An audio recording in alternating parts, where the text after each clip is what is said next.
Hello, you're in the broadcast. I don't know, Michael. Yeah, can they hear us now? Are you ready? I can. Welcome to the show where the throttle stays twisted. I'm pretty sure everyone else can Stay too. loud. And freedom still means something. This is Throttle and Iron. Yeah, baby. Oh boy.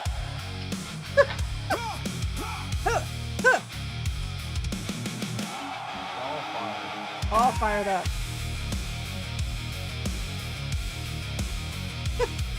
Wheels Divided said, yes, we hear you now. I don't know if that's a good I haven't thing or asked bad that thing. for a while. Chrome reflecting neon lights. Miles behind us, miles ahead. Living every I'm pretty sure pretty sure they're not here to hear us. I think they're here to hear the Creative Cruiser. Absolutely. everybody carry load. Raise them up like that fire. Fuel the dream. That's not me. I turned my sound down on my phone. Yeah, me too. I slightly hear it. Yeah, it's not me either, Chris.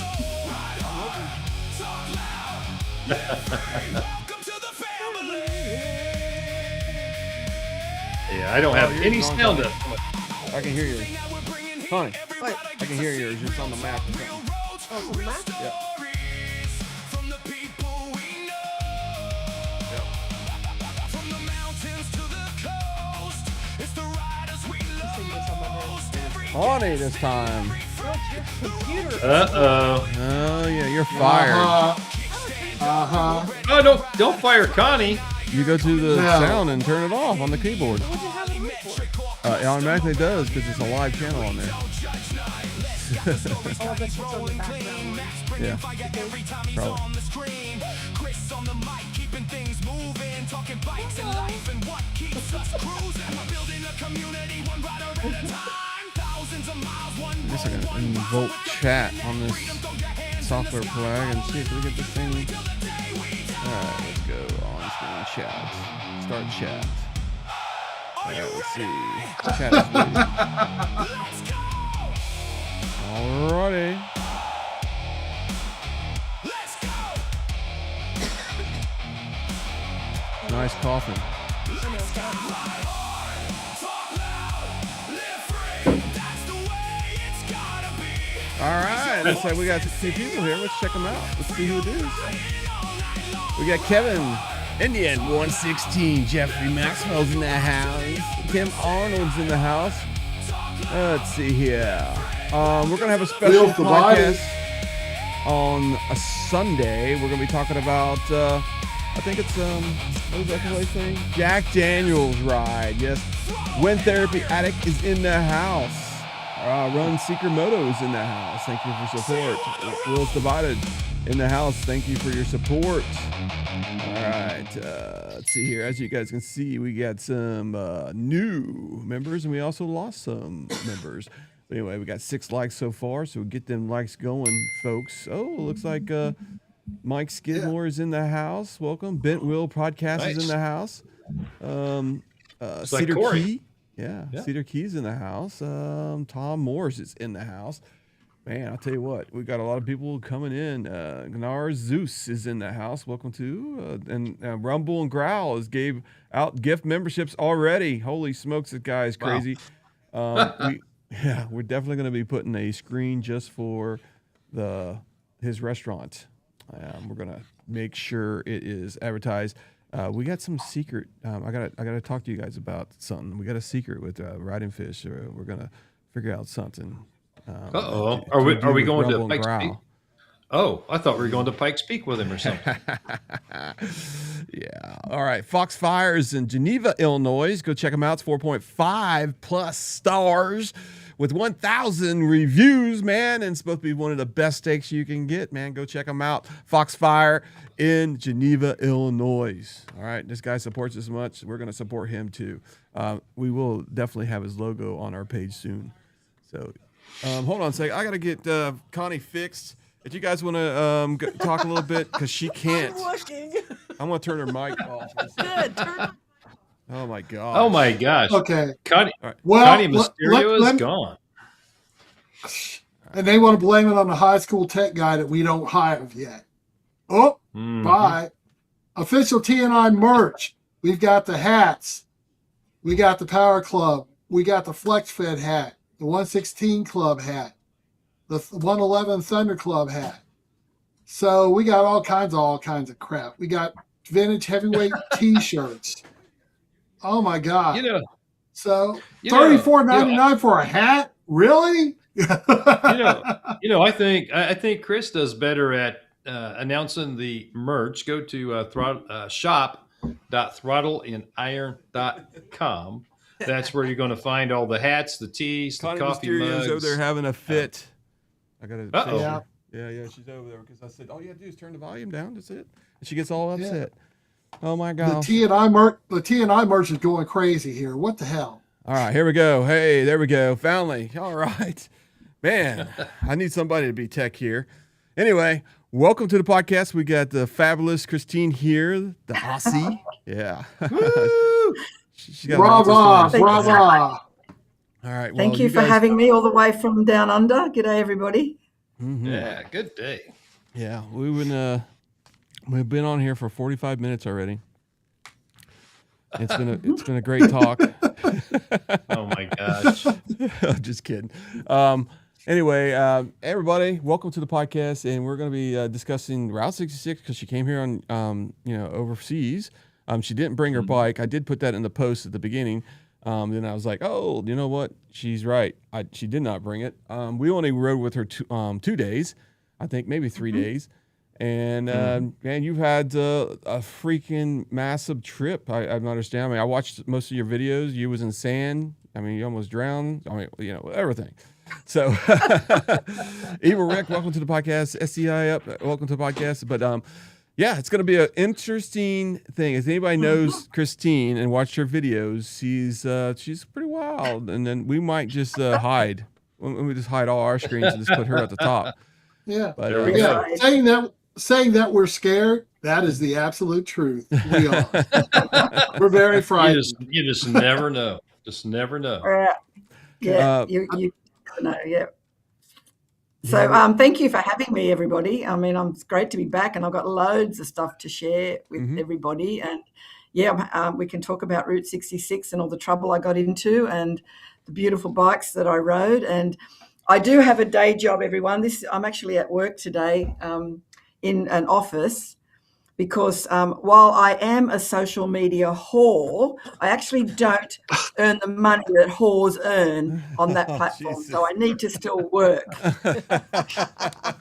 It is a profession, though, that I think is worthy of thinking of because the money you earn on social media is pretty minimal. But anyway, I love doing it. So I love at the moment. That's being a social media whore. I don't do the other stuff, not yet anyway. But, if there's any millionaires out there that fancy some, an Aussie, and if you're nearly dead, I'll take you on a green card. I don't want anyone hanging around me for too much longer. But if I get some rich American, I can get a green card, come over and keep exploring your wonderful country. And then, just do a little bit of couple of jobs here and there and then knock them off and be there. Oh, darn. I hit the finish on the podcast. I don't know anyone. I'm just kidding. You have got the best. Out of my next bracket. I wish I could help you, but I can't. No, okay. Well, there might be someone out there that might find someone for me, but I don't want them to live for very long. That's the thing, Oh my goodness! Just long enough to get a signature on a bit of paper for me. But you do. My goodness! You do have the most wonderful country to. You got your claws up there. That's good. You do have the best country. You're riding over there in your national parks. It's just amazing. So it's always a delight to be in your country. It's fabulous. It's built for motorbike riders. Oh yeah, it is. Cool. Okay, so why don't you take us from the end of the tour? Because I flew out from the end of the tour, and I missed all the shenanigans with everybody going to Durango and splitting off here and riding there. Well, so why don't you pick us up from there? Well, hold on a second. We want her experience of Route 66. We want to give Ridden Fish his due and the bearded barber. Yes. We can't skip that. Oh, cool. Oh, Well, I mean, I thought I covered that already. Go ahead. no, her Yeah. experience. Her experience. So what was it like day one? Because I understand you flew in, right? And Ridden Fish picked you up. yeah, I flew in. And that was Flew a into hoot. Minneapolis. Mhm. Yeah, Riding Fish picked me up and stayed a couple of days, which was great because I, got a chance to acclimatise myself with the jet lag, even though it took. I'm getting so old. The jet lag hangs around for not 2 days anymore. I had it at the beginning quite a bit. So, we went straight from the airport to pick up the bike in, I forget where it was, near Lakeville, and an Indian said to me, "Chris, what do you want, a Pursuit, Challenger, or a Roadmaster?"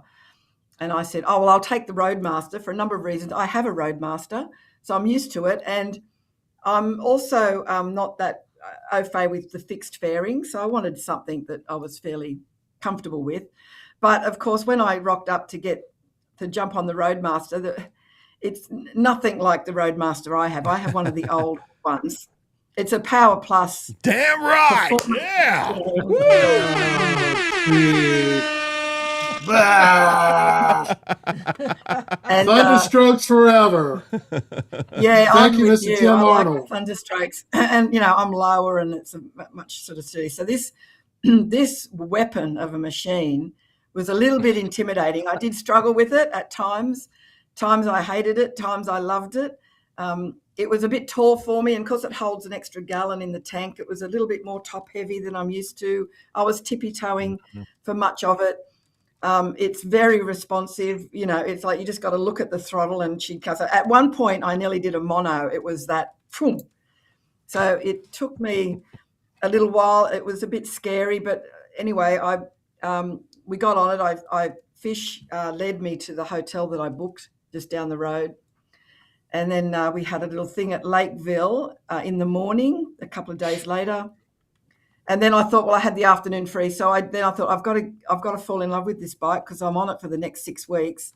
So I just took myself off and explored that area, some river roads and the Mississippi and around that. I had a wonderful ride and just getting used to it, I guess. And, nearly ran out of fuel on the way back. So I thought I'd push myself in all areas of that bike. But as we can talk about, I did find myself in a couple of situations where I dropped the bike all up 4 times. The first 3 times, the first 3 times were just in me just coming out of a parking position. I just put the thing on lock a little bit too much, and you just 1 degree over the apex, and it was so heavy for me, I just couldn't hold it, so I just had to lay it down. No damage to the bike, no damage to me, had the big engine guards and everything. So, it took a few of us to get it back up. So I sort of I thought I'd learned my lesson the first time, but obviously I didn't because I still did it 2 more times. And that happened. I think the first one was in Chicago on the first night where we did that really like 4 a.m. ride. Were any of you guys on that where we did the city 4 a.m? Yeah. No. So No. no.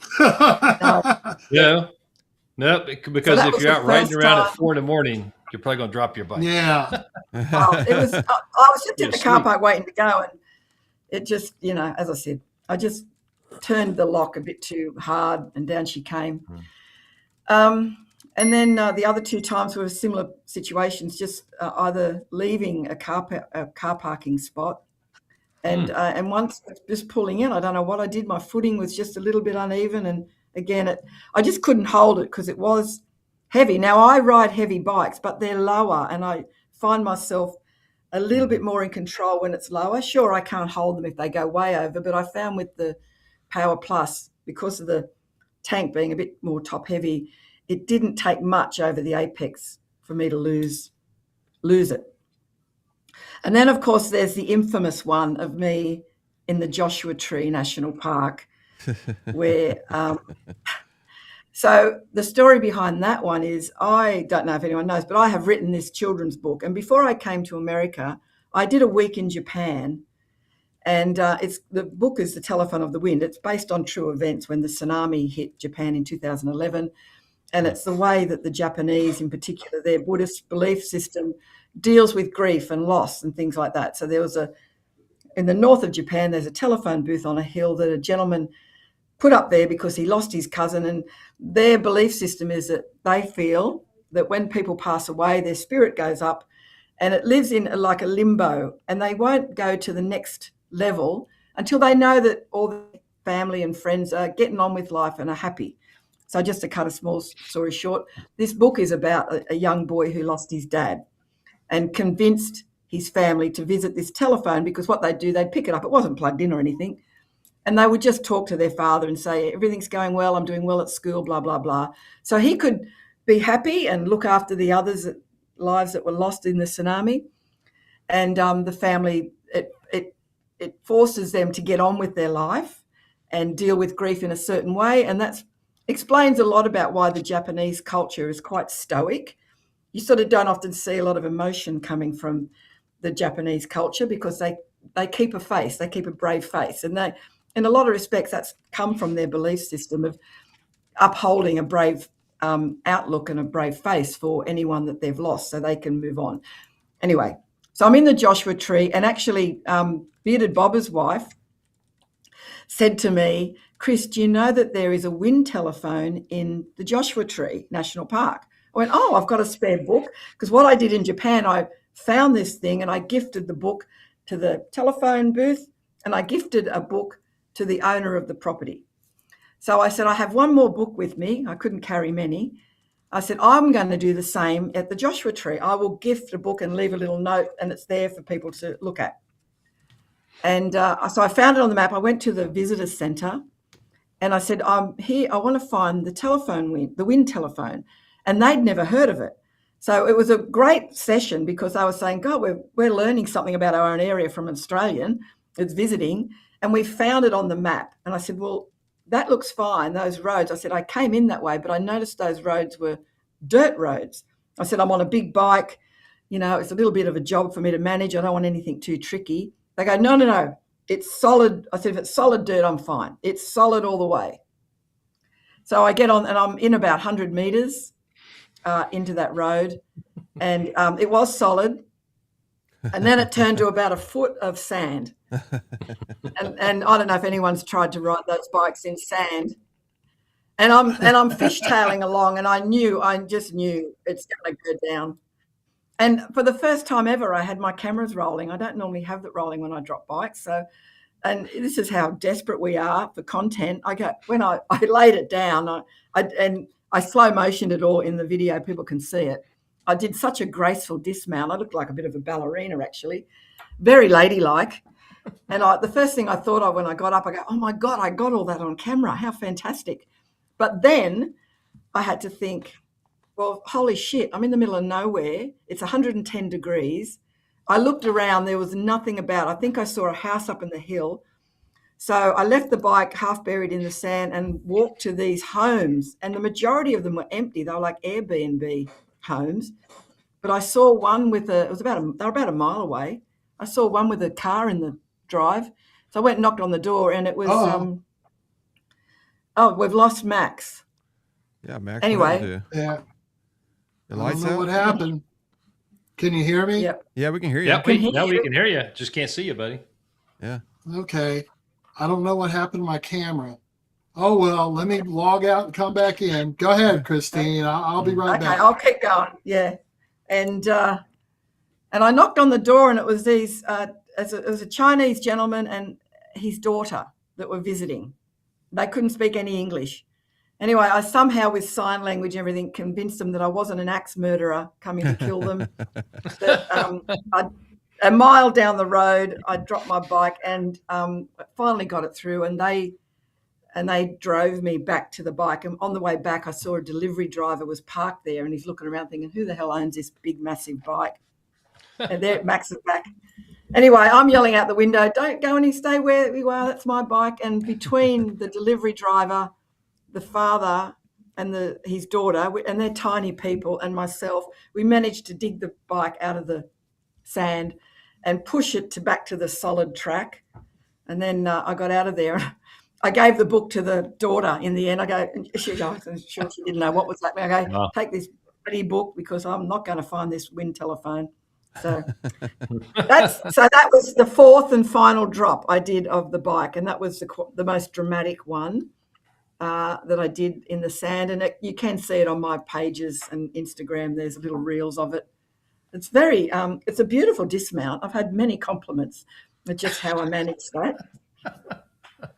So my understanding, and I've never seen this before, but it's literally an old-fashioned telephone booth, right? That's just in the middle of the desert that actually works.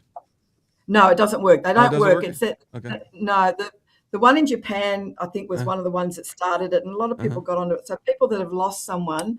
So apparently the story behind the one in the Joshua Tree is that this couple lost two of their children. And I don't know what circumstances they lost them in, but they built a telephone out there to be able to talk to their children and anyone else who's got someone that they want to talk to. So the concept behind this, and apparently the more research I've done, apparently there's a few wind telephones around the world where people have put them up as a way for people to manage their grief. And I think it's a beautiful story. And shameless plug, my book is on Amazon. It's a children's, I've illustrated it myself and written it myself. It was originally a play. I wrote a play and it was too hard to get it up. So I just turned that into a little illustrated children's book that a lot of adults are getting a lot from it, and people are buying it for their grandkids, or people buy it to donate to the school, for instance, or to their local library, because it is a beautiful, it sounds sad, and it is a little bit sad, but it's heartwarming also at the end, because it just talks about how to manage grief and hope and a way to look at loss, I guess. God, that's so serious of me. Let's get on to the fun stuff again. So what's the name of your book? It's called The Telephone of the Wind, and it's just on Amazon, anyone around the world. The Telephone of the Wind by Christine Fisher-Keeble. You'll find it on Amazon. And any support is appreciated. It's a lot of people our age and that are buying it for their grandkids or buying it to donate to the local I can't believe it library. only got 1 star. Jeez. I'm just kidding. No, it should It's got have 5 5. stars. It's got 5 stars. It looks like it's got a bunch of it says right here from Christine Fisher Keeble. It's international edition. You got an international. You got you got all kinds of because it's a bit of a learning curve, this Amazon stuff. It's taken me a while to get the formatting right. It's been a fucking nightmare actually, but in Asia it was a square book, but in Asia and maybe some other countries, they can't print square. They can only print portrait, like A4. So I had to do another version, and I don't want to delete the square version because that's the one that's got the reviews. So they're same. One's a bit more square and one's a bit more oblong, but the same. I just put a big link in there. Well, thank you for allowing me to do that shameless plug. It was shameless. Thank you. And it's in English and Japanese as well. Yes. So it's my daughter lives in Tokyo, so she transcribed all that part for me as well. Oh, nice, nice. Yeah. Cool. Yeah. Well, that's cool as hell. All right. So, anything else that happened on the Route 66 before we're gonna move on, or what? Well, it was fabulous. I mean, I had done parts of Route 66 a couple of times before, so this was my 5th trip to America, but this was the first time I've done it from Chicago to Santa Monica, all the track. I mean, obviously everyone knows there are parts where you've got to get on the interstate and get back on because the route doesn't exist anymore or is washed away. I think there might have been one bit of a moment where, no, I think I even did it. That's right, because I rode with different groups of people all the time, if not by myself. So I latched on. At first, obviously, it was with Riding Fish and that mob, and he is fast and too fast for me. So I ditched those guys. I go, you off you go. I'm not going with you. And then I hooked up with there was Canadians. There was a Canadian group. Yes. I rode with them, and I rode with them on probably the the worst day's weather that we had into Oklahoma, I believe, to that gasoline alley where it pissed down rain like it was awful. So that was the day I was actually thinking, I'm not going to do routes. I'm just going to get there because it's just awful weather. But as I rode with the Canadians, they actually did the whole route. So I ended up doing it in that awful weather, which was a shame because I couldn't get my cameras working. Everything was getting waterlogged. So I missed a lot of footage on that day. And they were quite speed demons as well. And then I ditched those guys. Then I found there was a group where there was couples. So there was the husband and the wife on the back. And I rode with those guys for a day or two. I forget what leg it was. And they were very steady and very slow. And so if we're talking about, the three bears, the Goldilocks story, there was too fast and then there was a bit too slow. So I had to find my tribe somewhere in the middle, and I found it with the two. I called them the two Daves.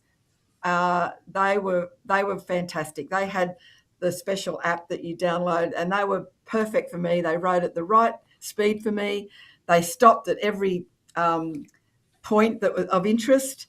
They wanted to take pictures. They weren't in a hurry, and they'd leave nice and early, so they didn't hang around either. So if there was a dealership visit, they'd go in, they'd get their T-shirt, shake a few hands, kiss a few babies, and they'd get out of there.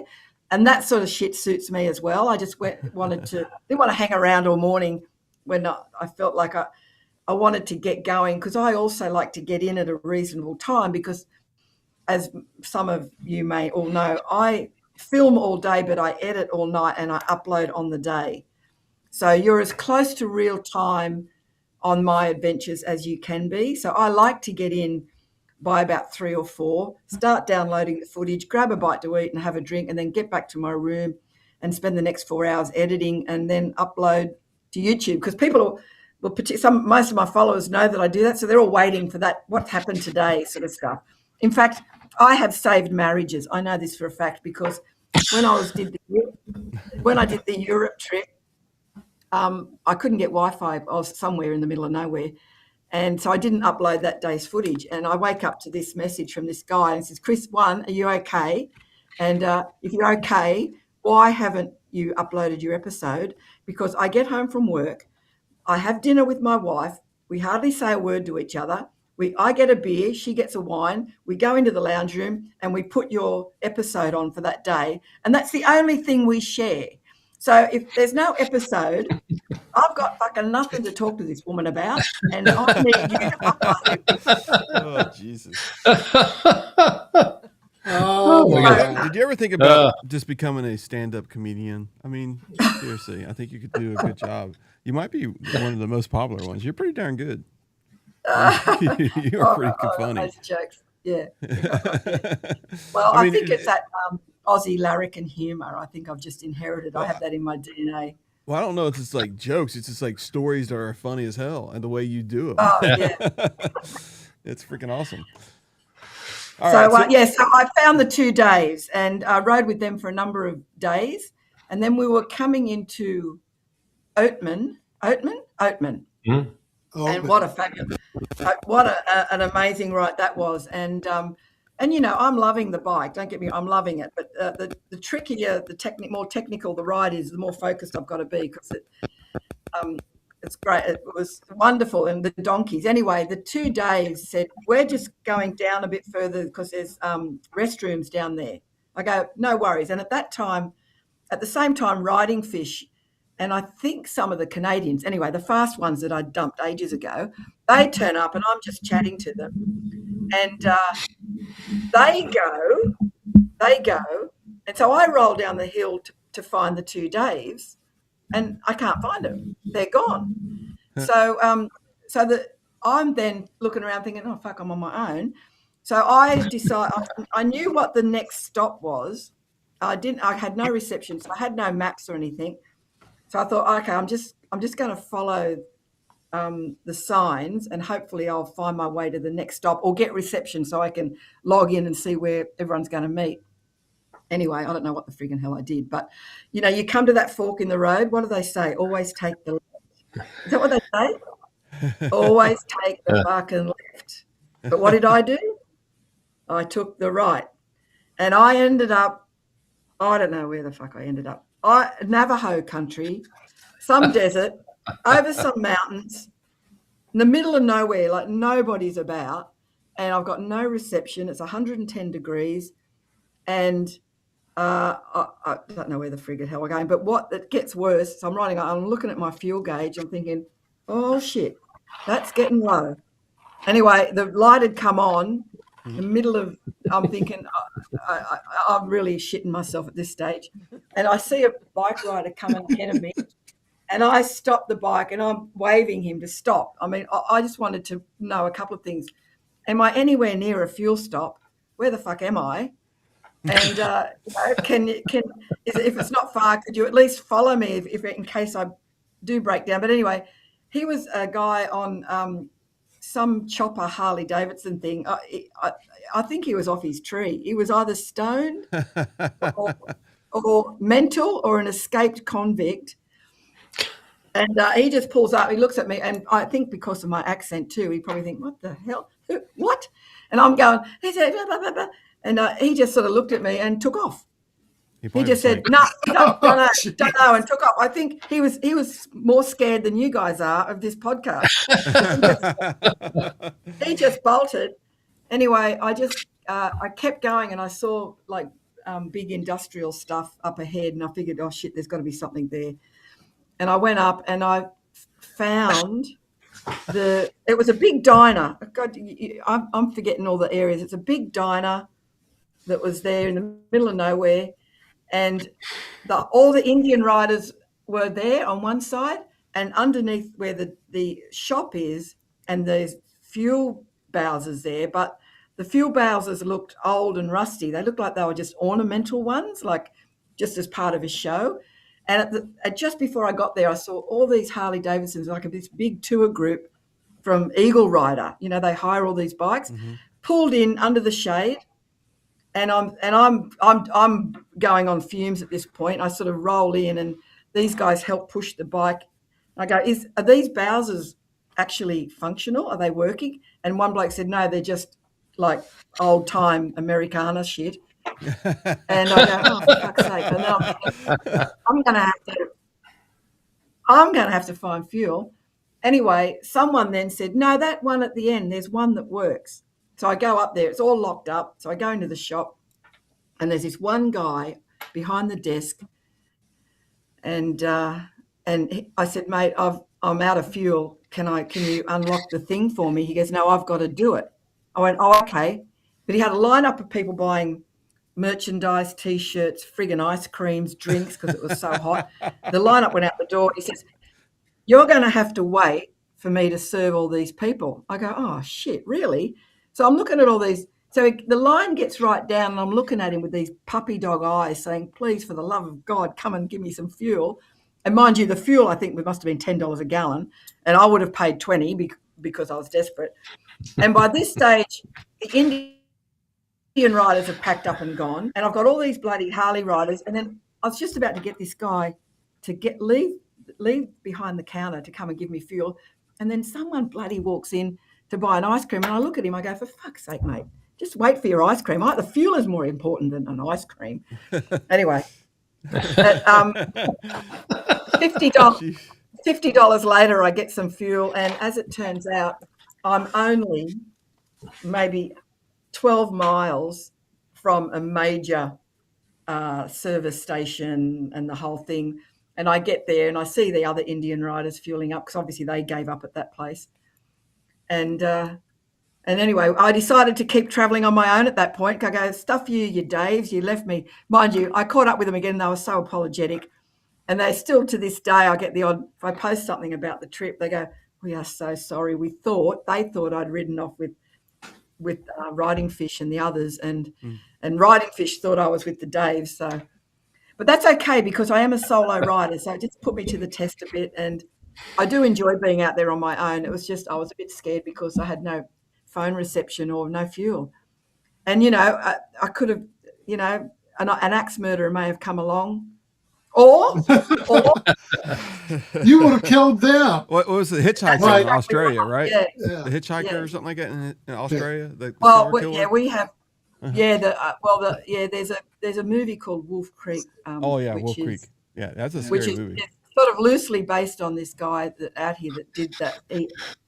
So hitchhikers. It's a combination of a couple of serial killers we have. So they sort of join these things together. But Australia's famous for a guy. Well, not as famous. This guy called Ivan Milat, who was on a murdering spree with hitchhikers for many, many years. In fact, he's only been charged with 7 of those murders, but most 99% of the population believe that he's responsible for probably another 100 plus of missing people. Yeah. And he just recently died in prison. And he never gave up. He never told, he never put anything to rest, the prick, I would have, yeah. So anyway, I was always conscious of being in the middle of nowhere and meeting up with an Ivan Milat, an American version. And Yeah, as long as he's really old, able to sign some papers. Yeah. Because I think you probably win on that one. I know how to kill the old ones. Don't worry. And it's not violent. Okay. 2 things.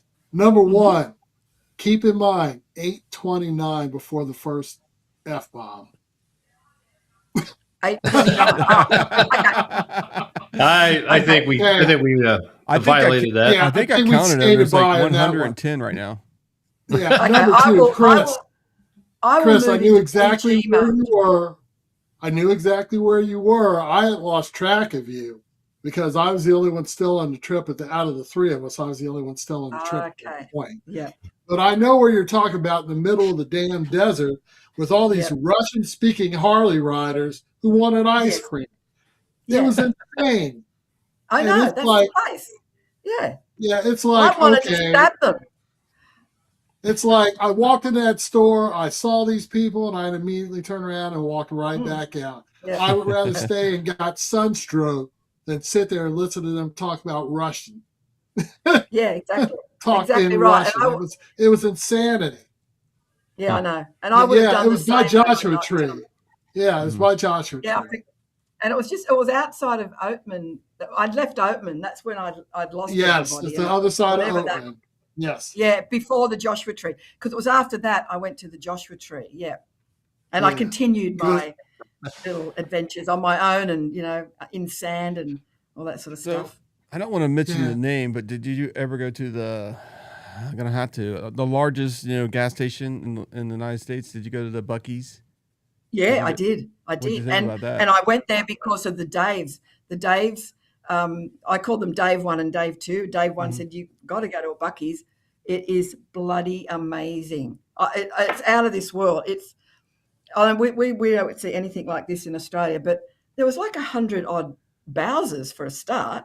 Mm-hmm. And then you go into the complex and they're cooking brisket and they're singing and they're yelling out, and it was incredible. It was like, we don't have it. I can't even compare it to anything like this, but it's whatever it is, it's on steroids 10 times over. It's massive. I loved it. I didn't get anything, but I loved it.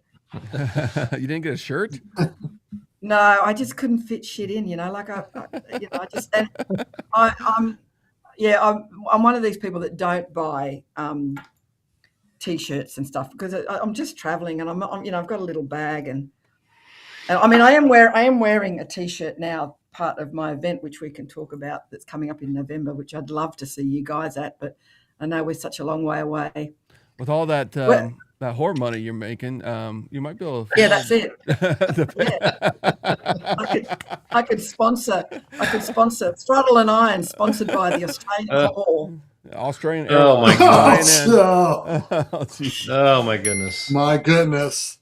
All right. A couple things, folks. We are doing some polls, and it's if you go to throttleandiron.com/live. There you can actually click on and say what you want to. Congratulations, I got a couple people on here, but click on the polls right there.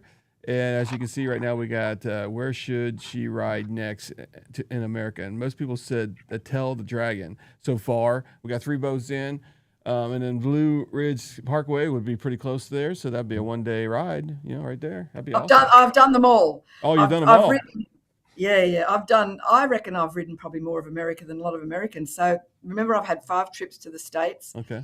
The one I was in before this one, 2.5 years ago, I shipped my bike and I did 3 months of riding, and I covered all the signature rides, as many national parks as I could. So I did Tail of the Dragon both ways. I've done Blue Ridge Parkway. I've done Going to the Sun Road, $1 Million Highway. I've done roads. I've done the most amazing rides. It's fabulous. But there are plans for me to come back. And so batten down the hatches. Batten down the hatches. Have you done Sturgis? Yes, so I've been approached by a guy out here that does tours. He started his company actually in 2020, and he never got it going because of COVID. What was that? I said a very old guy. Yeah. Jesus. He's not rich enough for me to go for. Oh shit! You're not going to be invited now. I'm just kidding. So he started this business, but COVID came, so it's been on the back burner. Anyway, he has done a couple of tours. So he approached me a couple of weeks ago and said, Chris, I was going to get my son to come in with me, but he's now gotten busy and family and the whole things. And he said, I reckon you'd be great if you're interested. And I go, I'm always interested. And so he wants to bring 20 Australians over and leave from Las Vegas and finish in Las Vegas. And I've already written to India and saying, have you guys got up your hiring strategy yet? Because I know at one stage Indian were looking at doing hire bikes a couple of years ago, but that was before the new company took over. So I don't know if that was still in their plans. I believe it's just shelved at the moment. So the only place you can hire bikes, like cruisers of people that are into that sort of thing, is Eagle Rider, and they're owned by Harley, so they're all Harley. So I've written to Nick at Indian, who was fantastic, and again a big shout out and thanks to Nick and the Mike and the whole team for looking after me with that beautiful Roadmaster. Nick said to me, Chris, when you come back, let us know and we'll see what we can do for you. So I've written to Nick and said, look, I've been invited to do this. The only place to hire these bikes is Eagle Rider, but how's this for an idea? You give me a beautiful Indian, and these are only 2-week adventures, so not too. You give me one of your press bikes for 2 weeks, and each day I will swap out. I'll get one of the Eagle Rider Harley riders to try out the Indian for a couple of hours on a reasonably easy stretch of road, so nothing too. And I can interview them and talk about the differences that they find, good, bad, and whatever, just all very authentic. And I think it'd be a great way to introduce non-Indian riders into what it's like to perhaps try an Indian and just be that lone Indian amongst all those cowboys, especially if they're rich and billionaires and, Oh, Jesus. Oh, my goodness. So that's it. That's getting worked on now. So, we've already got about 10 people that have put their hand up for the trip. So that could be a reality situation. So it could very well be at Sturgis next year as hosting a tour of other Aussies. And but I think Sturgis really struggled this year from what I've been reading and seeing. Yeah, I don't know. it's all lies. Is it? I don't think that they really struggled as much. Maybe the attendance wasn't as good as it has been. Exactly. But the vendors were saying it was. The vendors said they were just as much sales they had last year almost. So. Oh, good. And then people that were there might have spent money, but the city of Sturgis has released the figures. It's 15% less attendance than it was last year. Now, last year was 5th anniversary. Yeah, which fifth anniversaries and 10th anniversaries are the ones when the 5,750,000 people show up. Yeah, but it was down even from the last 10th. So I think it was just right, man. But we discovered something last night, and I know this is going to go off topic here for a second, but price gouging is a thing.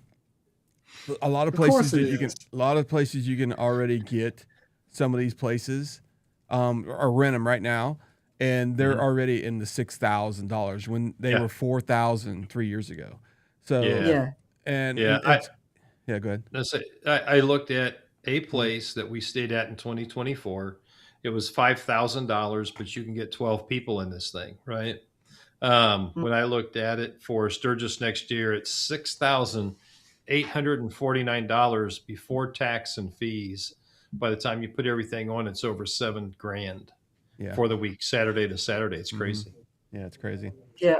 And I've got to say, I mean, like I produce events and everything like that, and going to these things, sometimes it's better to have more quality people that are prepared to pay. And there's nothing wrong in business with upping your prices and making hay while the sun shines. That's what business is about. I mean, that's what it's about. That's how life works, and they've got to make money.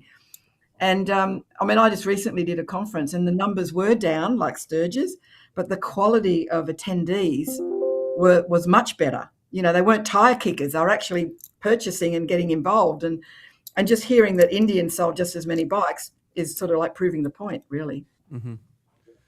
Yeah, it a lot of things. I mean, this is my first year at Sturgis, and you've been there before. Was you at the event, or you just went through Sturgis? Well, the last time I was here, I did 10 days at Sturgis, which for me is too much. Okay. Now, the reason I was there for 10 days, because I was booked for some appearances, and they were all gapped out. To me, the best way to do Sturgis is get there a week earlier and do the Black Hills before the crowds come in. Yeah. Go to Sturgis 1 or 2, 3 days max, because what you see day one is pretty much what you see day 3. Yeah. And then get out of there.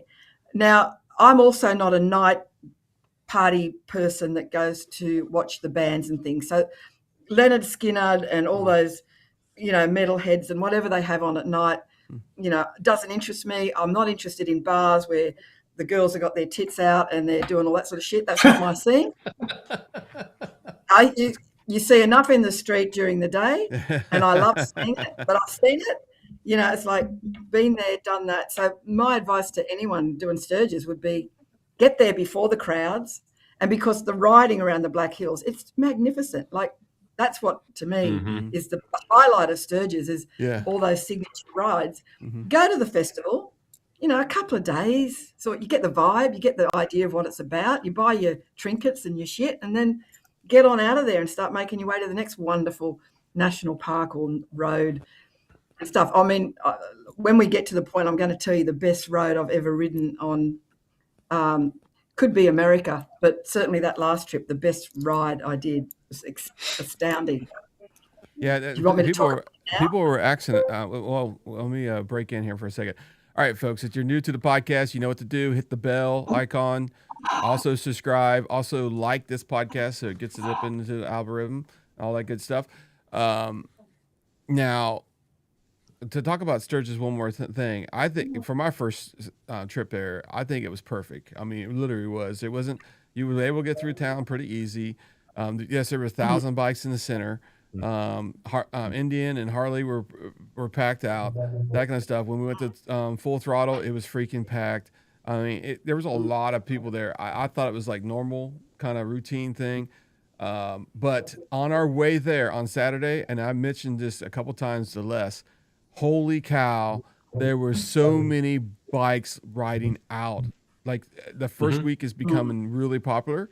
So I don't know if they're counting the actual, it's a 2-week event now, really. I mean, yeah, it is. Yeah. And so I think it's more spread out because people don't like the crowds. And eventually, I think, I mean, because there was a lot of people there that said this was the first time they've ever been there. And so I'm thinking, wow, maybe one day it might be even 3 weeks. It's crazy. But last year, this year, it was a week later than it normally is. So a lot of schools were already started. A lot of people were saying, and that they couldn't make it out there because of that. So, yeah. Okay. All right, let's go to the next story, what you were going to say. Well, I just, I mean, Route 66 was wonderful and I did it all. And then I rode on and I met a lovely lady. Her name was Chris. She rode with me for a bit as well because I needed to make my way to Salt Lake City to do the Bonneville Salt Flats, which I'd never been to before. So I tried to capture outside of the Legends Never Die tour, I then planned another 3 weeks. And then obviously I had Durango rendezvous in that. I tried to ride places that I hadn't ridden before. And Chris, she joined me for 4 or 5 days after Route 66. No, sorry, after Durango. We left after Durango. Anyway, I then left. That's right. Route 66 finished. I went to Palm Springs and made my way to Colorado, where I reconvened with the Durango rendezvous people. Had a wonderful 4 days there. And that's where I left the Roadmaster in the parking lot and saw, the demo daddy guy, Pat. And he gave me a Scout for 2 days. And can I tell you how much fun I had on that bloody thing? They are the best. And it was to the point where I actually said, can I now take this Scout for the rest of the trip? I don't want the Roadmaster. But on reflection, I'm glad that they couldn't do that, because to take a Scout out of the truck, the puzzle doesn't work for a Roadmaster to go back in that space, right? But anyway, the reason I love the Scout is I went down tracks. I saw a road. I'd go exploring. I saw a road. If there's a bit of gravel, didn't worry me. Or if I stopped somewhere to get a picture, gravel turn-offs, didn't worry me, because it was so nimble and so easy. But on the Roadmaster, I stopped myself doing that because I was worried that, one, I was going to get down there and I might not be able to turn it around in the gravel, and I'll drop it. I'm on my own. So I had 2 fantastic days exploring all around there, the Chimney Peak, the Chimney Mountains, and and there's a national park there, the Mesa Verde National Park. I did all that on the Scout, and honest to God, I think I had the best time. But the best ride I had was Chris took me. I went to around Monument Valley. I met up with her again. We split, met up with her again, and went from Blanding. Now, if none of the people listening have done this, the 95 from Blanding to Hanksville onto Tory. So it's sort of like Capitol Reef area. And it was sublime. Hardly anyone on the road. It's practically empty the whole time. Big, beautiful sweepers, big rocky canyons, rivers, outlooks. I remember I stopped and I said to Chris, I think I'm going to have to vote that the best ride I've ever done in America, hands down. So the 95, I'm sure you guys might know it from Arizona, the Blanding. You take the 95 to Hanksville and then on to Torrey into Utah. It's exceptional. Wow. I dream about I it. saw that video, right? Yeah, I saw that video. It's pretty cool. Yeah, it's amazing. So that was probably my highlight ride. I had so many, mind you. After that, I ended up meeting up with the Indian Ladies First mob at Utah, and they took me to the Bonneville Salt Flats. So I got my picture on there and did all that. And after that, I was on my own again, and I had to get over to the Black Hills. And this is where the Roadmaster comes into its own, because I had to cross from Utah across Wyoming into South Dakota. Now that's a long stretch of bloody nothing. There's not much happening out there. And I'm sitting on, like, I'm going fast. When I'm on my own on those straight rides, I'm sort of metal to the pedal. And I thought then, I go, man, I'm so glad I'm on this bike, because it just ate those miles up. It was comfortable. It was just beautiful. Now, doing that ride on a little bike, I think would have been a struggle. So I was very grateful for the Roadmaster then, and many other times as well, I must say. But those little exploration days, having that little Scout, I had some fun. It made me sort of rethink what my future motorbike riding looks like for a woman that's like, I'm 67. So I have come back, and I don't know if you know, I have sold my Roadmaster, and I've still got Calamity, the Vintage Chief, the 2016 Vintage Chief. Now she's getting a sidecar project done on her. It's a prototype articulated sidecar. So the bike still rides like a motorbike. I can still lean into corners. Not that I'm not a peg scraper. I'm a very cautious. I don't take risks. I'm an old cruiser. That's why I have cruisers, because I just like to chug along, look at the scenery, and be that person. I'm not a speed demon. It's not about getting somewhere faster and quicker and taking risks. That's not what I'm about.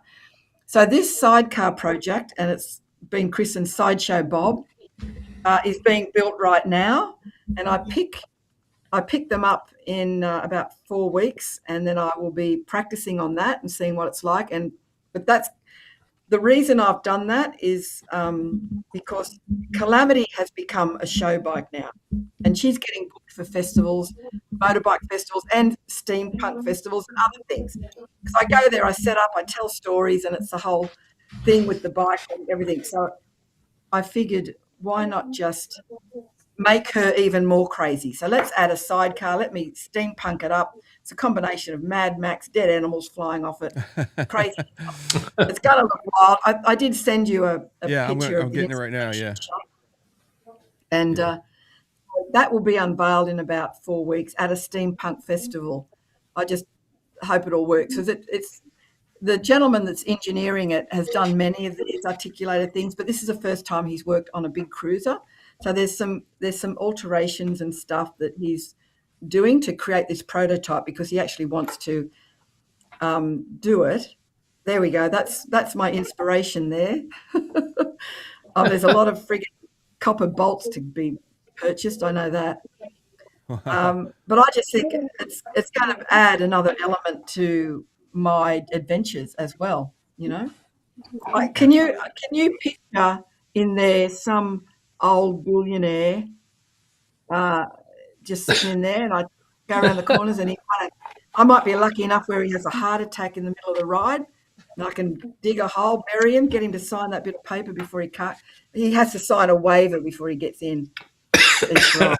All right. Well, Christine, we got a couple of people in the chat. They want to get to know you a little bit better. Let me see if I can get this guy in here. This guy is Rick. He's a multi-millionaire. He wanted to know if he could hook up with you. Oh my goodness! And, there's a couple other ones also. Let me see this guy. This guy right here. My God! He owns a boat in Cindy. His name is Jack, and he's okay. He's looking you know for what's wrong with? Yeah, okay. Can I tell you what's wrong with these guys? I'll tell you what's wrong with these guys. They're the right age. They're still alive. They're still alive. I'm just kidding. Still alive. They look a little bit too healthy. They look a little bit too Oh healthy. my goodness. But can I tell you what these guys want? They don't want 67-year-old. They're not going down on the 67-year-old. Let me tell you that. They don't want women like me. They want little bloody young 30-year-olds. I'm telling you, I can tell by the look of them. No, you got to. I'll do a post of what think Stephen Hawkins maybe, like someone. Oh my goodness! Gee, Walkers, good God Almighty! We have went downhill. My goodness! Chris, you got to be careful. You got to be careful what you say on here, because this could be construed as premeditated. If something would ever happen. Yeah. Well, I gotta admit that all them characters that I showed were all AI created. Yes. Oh, yeah, no, but there are men out there that look like that. They are. Yeah. They're all on the hunt, let me tell you. But they're not on the hunt for this 67-year-old woman. I'll tell you that right now. They're on the hunt for some young bimbo that will, perform beautifully for them 24/7. Until the blue pills run out, of course. Okay. All right, let's go to the next story here. Moving right along. Oh my goodness. Yeah, moving. We got your number one road, right? You can't remember what it was named, though, right? So, but the number one road I did in the last trip. No, in America. What was your favorite road in America?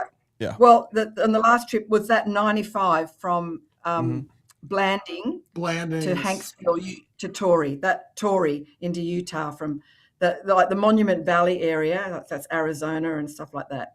Mm-hmm. So it starts at Blanding, and it's called the 95, and everyone needs to do that because it's phenomenal. Now, did you do the $1 million highway? Yeah, I did that the time before. That was good, but I still think this 95 beats that. Really. Have you done Pikes Peak? But mind you, I've done Pikes Peak. Yeah, I lost my back. I've done Pikes Peak 3 times now, and the last time I lost my back brakes coming down. And the irony of that Ouch. one, the irony of that one was, there's a guy that tests your brakes coming down. Mm-hmm. So I'm filming and I'm having a chat to him. I go, yeah, test your brakes, and he did whatever they do with that tool. He goes, yeah, you're good to go, love. And I think it was like 30 seconds after I left him, my foot just went straight down. No back brakes whatsoever. Wow. And I sort of got down. I pumped it. They had water in them, as it turns out, because I went to the Pikes Peak Indian that day and go, this is what happened. And they fixed it. But there was moisture in there. That's what it got. Oh, wow. Wow. Hey, Christine, these guys, they're persistent. They gave me some updated pictures, and I thought maybe this might work. Oh, will you please stop? Good God. Oh, yeah, no, it's getting better. He's got crutches, so it's getting better. Yeah, My it's getting God. better. Yeah. Oh, geez. Wow. All right, we're having some fun here. All right. Somebody said that Body Snatcher, which is up in age, but he's still in very good. He's in the chat right now. They keep on saying he is single. So Okay. Yeah, single's one thing, but, I heard he's got some money, too. So I heard he got some money. Okay, I'm in. Okay, hook me up. That's all I need to know. All right. Oh, So what Max was leading to earlier is you got done. You went to different places. How long did your trip last? How many people did you get to taste that stuff? And did you get paid finally? No, I don't. No, I don't get paid. I mean, on YouTube, when I do adventures, my YouTube thing goes up, so I get a little bit more money. Okay. I think, I think that whole trip I might have earned about $1,200 from YouTube, but nothing like what I spend. I mean, I spent probably 20-odd thousand with fuel and accommodation. In one of the last videos I do a bit of a breakup of what I spent. I mean, thankfully, I didn't have to hire a bike, and Indian were gracious enough to loan me a press bike. Without the press bike, I couldn't have afforded to do that trip, because hiring bikes now, you're looking at $300 or $400 a day. So that when you're there for 6 weeks, we're talking $15,000, $20,000. I couldn't have done it without Indian. But I pay, airfares, accommodation, food, all of that is I pay for, which is why I'm working a day job through the week in an office that funds all that sort of stuff. But I make a tiny little bit out of social medias, I think. But like, for instance, I could show you what I earned this month on YouTube, and because I'm not on an adventure, so I'm not pushing out a lot of content. But I can show you this month. You don't have to tell us. $121 for the month. That's it. Wow. So you can't. It all in one place. That's it. So but look, if it's a real catch-22, this social media sort of being this sort of stuff. Now, if I was younger, I would be approaching it a bit like Her Two Wheels, Jess. Mm-hmm. Are you guys familiar with that lady? Yep. She's wonderful. Oh, yeah. Very. She's great. So she gave up a corporate job, I don't know, in her 30s. And because she explained she did one video that it blew up, it went viral, one of her solo camping things. And she got like 30,000 subscribers from that. So she made the decision. She goes, right, if I've got the time and can create good content and be consistent twice a week, she gives up her corporate job. She invests the time into create, but she was already at, say, 20-odd thousand. So there was a smaller bit of money coming in. Now she's sitting at, I don't know, she's over 100. I don't know what she is now, but she's making money, and she can commit the time to create content. She can push out a video every Wednesday and Sunday, whatever it is, and she earns good coin. And you get people like Itchy Boots, who's got nearly 3 million subscribers. Now she would be earning 500,000 to 800,000 a year.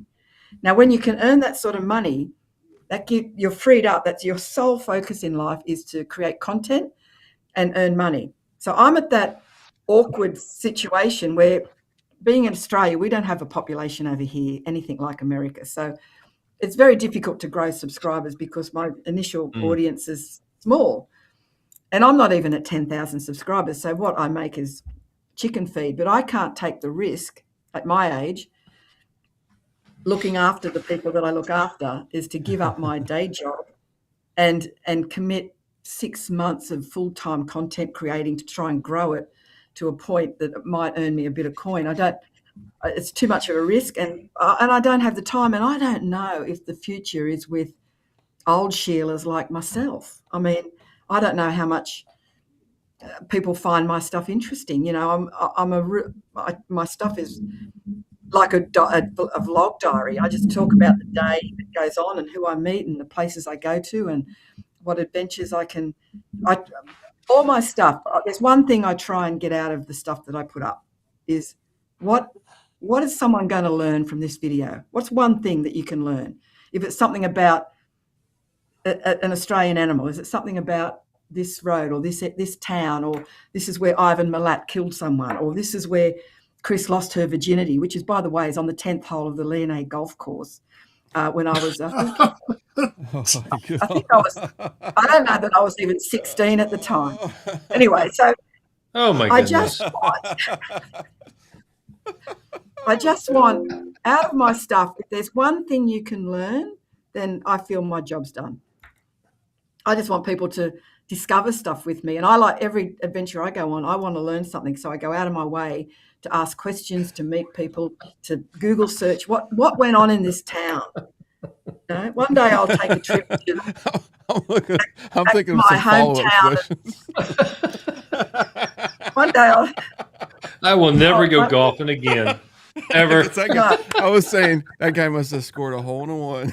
I'm just kidding. Oh my God. Yeah. Well, I'll tell you now, because I know everyone's really interested to know. I know, I will never forget his name. His name was Kim Baker. If you're out there, mate, I created a whole exhibition based on him. I had a school reunion that was on, 20 years after the incident. And I remember saying to all the girls, I go, do you remember Kim Baker? Oh, he was a good sort. I go, I lost my virginity to Kim Baker. And then I looked over and Jenny said, so did I. And it went around. It worked for a lot of us. Oh my God. Oh my goodness. Anyway, so Kim Baker. So I created this this nursery rhyme. Sort of went like Kim Baker, the hymen breaker. And then I created a whole exhibition on how people lost their virginity, which was a very successful art exhibition, may I tell you. And it was highly successful. And I spoke to all these celebrities, Australian celebrities, on how they, like it was about awkwardness. So I associated it with prostate cancer and cervical cancer. So it was, and I called it the cherry pickers. And I did artwork. And the quotes from the people that I interviewed, and I took a picture of them with a bowl of cherries and their quote, and it raised awareness for prostate cancer and cervical cancer, about getting yourself checked, because women are really good at that stuff. We've been trained from the get-go to go and get regular tests and the whole thing. You know, we're constantly feeling our boobs in the shower. We're constantly got our legs in stirrups. You know, every 12 months getting prodded and poked and examined. But we're gonna get back to riding. I'm sorry, riding motorcycles. Well, men, yeah, we will in a minute. But let me tell you, men aren't good at that. You guys have been brought up to think, suck it up, mate, just be tough. So this exhibition was about growing awareness for awkwardness, because, it's awkward for a lot of people to talk about how they lost their virginity. I don't give a shit, but a lot of people do. And anyway, the moral of the story is I'm still looking for Kim Baker. He might be old and rich by now, and I need to find him. Okay. All right, so looks like you're going through a couple different bikes. I'm going to change the subject here. Sorry, folks. I think. Well, we covered the sidecar. Everybody agrees. Yeah, sidecar we've done. Let's move on. All right. Okay. Hey, So- you're good. You're good. We're just giving you a hard time. No, Yeah. I did buy a bike a week ago. That's what I heard. Another Yeah. one. Mm-hmm. What you Yeah, I get? heard that. So I sold Wally. So because I had so much fun on the Scout when I was in America, and I had fun in Japan as well on a little bike. I came back and I thought, I just want a little run about the city and the whole thing. Now, I spoke to Indian, the Indian corporate in Australia really wanted to help me find a scout. And you're having technical difficulties. Is that right? Just kidding. Oh, okay. Uh, Because I'm about to say what I got in the end. Just keep on Yeah, going. I I'm kidding. understand. We're having some fun Yeah. with it. Go ahead. You Look, had fun with the don't- scout? because I loved it. But a Scout is still a sort of serious bike, 1200cc. It's still serious, and it's still serious money, even though I'm sure Indian would have helped me a bit. But I just wanted something to throw around. I wanted something around the 600cc mark. And the reason I went with this particular bike is because I know what the plans are for me in December this year. I am purchasing the new limited edition Sturgis Vintage Chief. Only Oh, 4 are nice. coming to Australia. Yeah. So 4 are coming to Australia. My name's against one of them. I've paid a Okay. deposit. So Cool. I'm still firmly entrenched into the Indian world. I've got Calamity Jane with the Sidecar that is going to be a show bike and crazy and lots of stories and just be that wild bloody thing that's going to be traveling around Australia and doing all that sort of stuff. Then I'm going to have the limited edition collector's item that believe it or not, I don't want to touch anything. Maybe the pipes on that I think could look better, but basically I'm leaving that how it is and just doing some nice little signature rides with that. So the other little bike I bought a week ago is a Royal Enfield Classic 650. And Wow. I took all the Royal Enfields for a test ride because I wanted a shotgun. I wanted that little bobber vibe. I took it all for a thing, and I said, "Oh look, I'll try the Classic. I may as well have tried them all." And hands down, the Classic won. And I came back to the showroom. I said, "You're not going to believe it," because I was ready just to buy this shotgun. And before I said anything, he said, "I know what you're going to say, Chris." He said, "You like the Classic?" And I go, "Yeah. How did you know that?" And he goes, "Every Indian rider I've had come in here, or big cruiser riders, they all come in and have their eye on all the different Royal Enfields. And in the majority of cases, they all, once they sit on the Classic, they go, this is the one, because it's more solid. It's a solid, bigger feeling bike, which is what I'm used to. So I've got the teal green that's a replica of the one that they introduced back pre-World War II or something. I don't know the exact story, but I got that one. It's fabulous. Like I rode to the gym this morning. It's just one of those throw-about bikes that I can just have a bit of fun on. You know, I can pop up and see my mum and dad that are about an hour away without dragging out the big bikes and the whole thing. But don't worry, people. I'm not leaving Indian. I'm still a big Indian fan and an advocate for Indian motorbikes. I love them, and I can't wait to get my hands on this new Chief Vintage. How good do they look? What do you think? But I'm old school. I like the skirted fenders and all that. All the new Indians are beautiful bikes, but they're not my style. I like the old school look, and this ticks all the boxes for me. Do you agree? Say it with me, Chris. Say it with me, Chris. Thunderstrokes forever. Thunderstrokes forever. On Friday, we will have a brand new shirt out. Thank It's you called very much. Thunderstrokes I love them. are over. No, they're not, and they're not, and we're proving they're not because they've brought back, the Vintage Chief in the black and the red, the one that's come out, and there's a waiting list for those in Australia now. Wow. I don't know how many they're bringing, but when I clocked eyes on that 125 Sturgis edition, oh my God, I didn't need a 90-year-old billionaire that night. Let me tell you. That's because he's already dead. And you already got the money. that bike is beautiful, but I won't.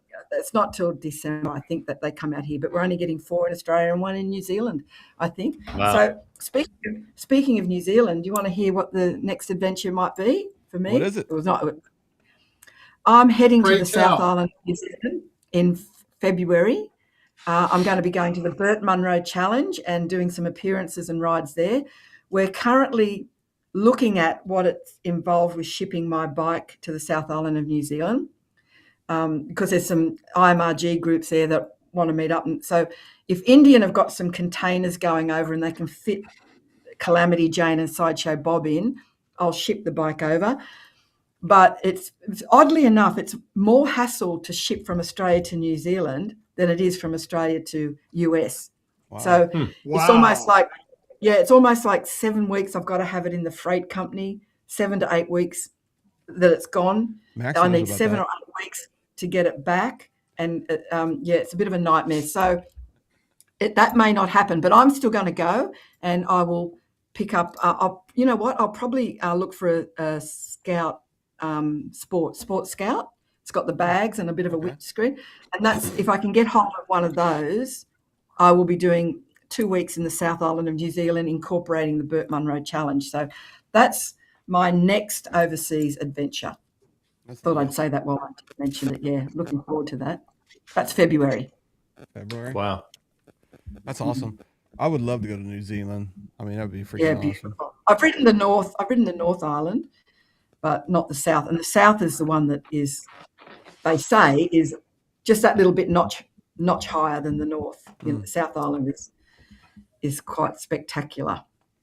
So that's it. So where are we up to? So the Royal Enfield. So I've got that. So don't shoot me. It's just it's a fun little runabout for my little city rides and shopping, picking up blokes.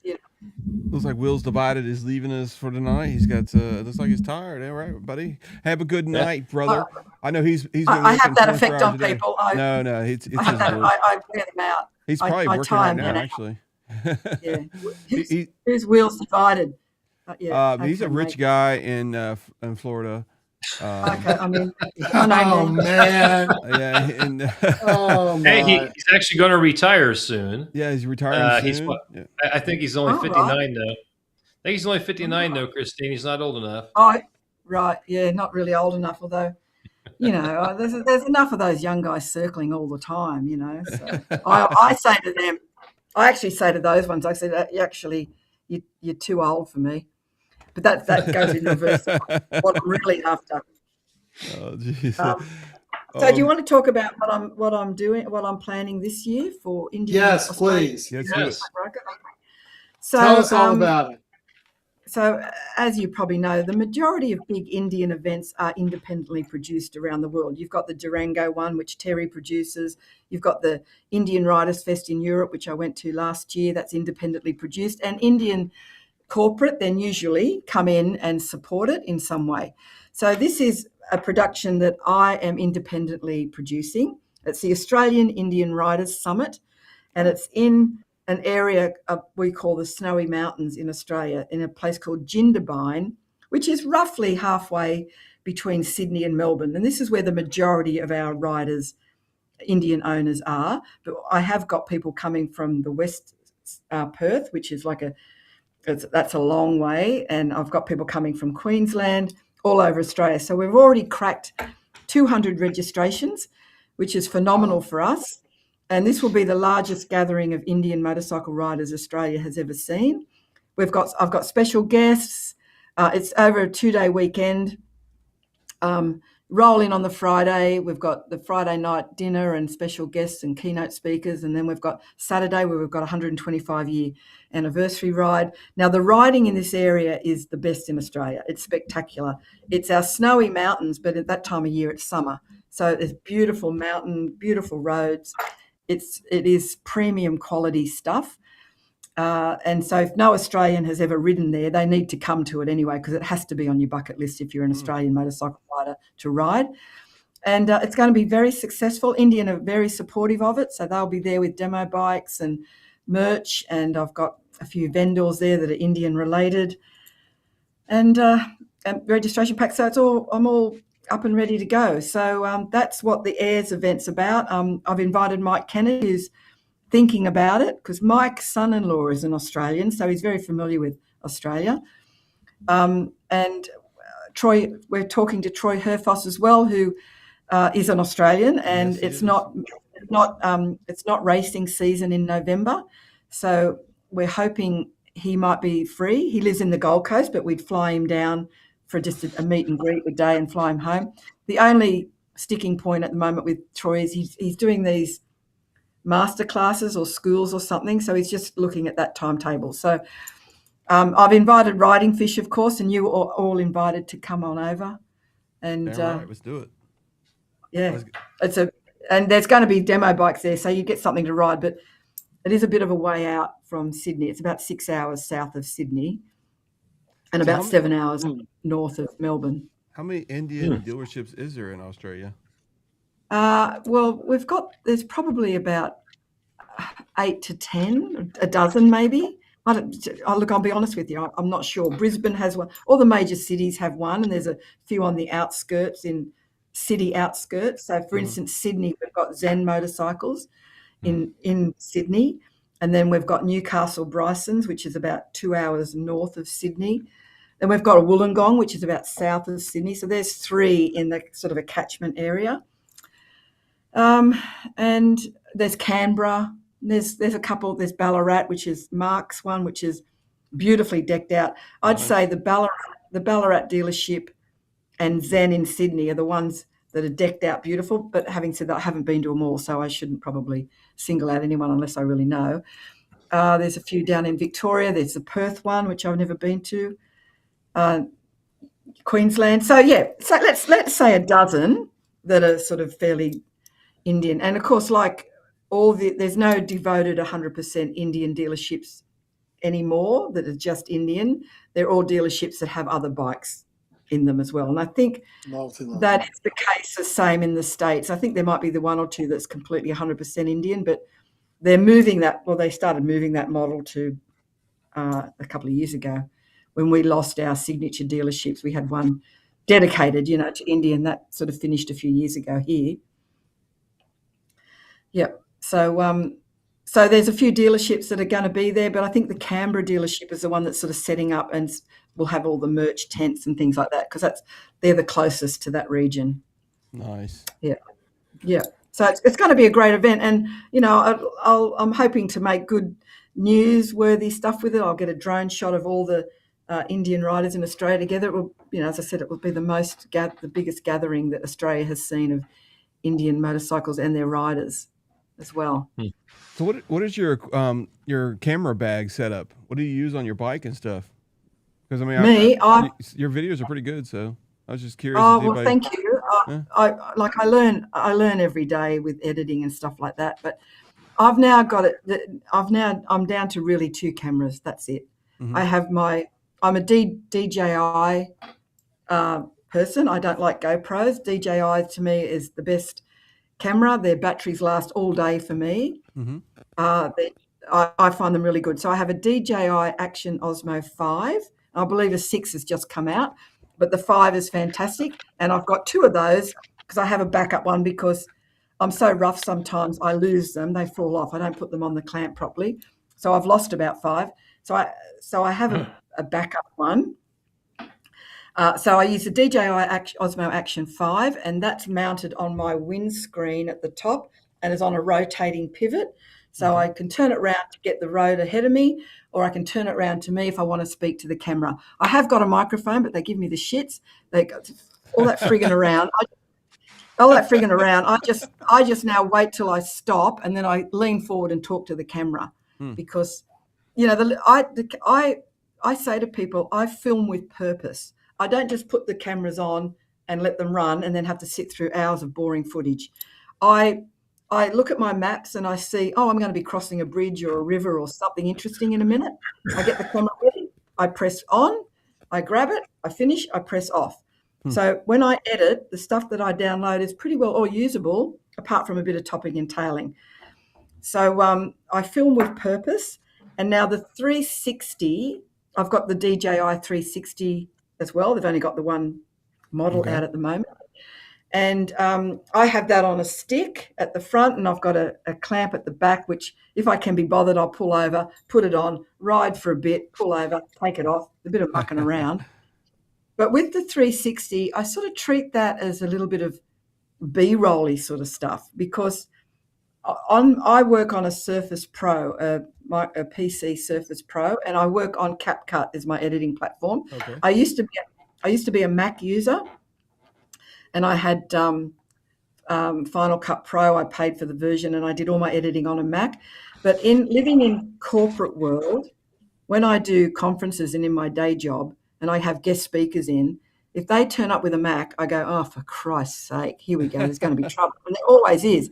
You plug in the Mac in the VGIAs or whatever it is. There's always trouble with Macs.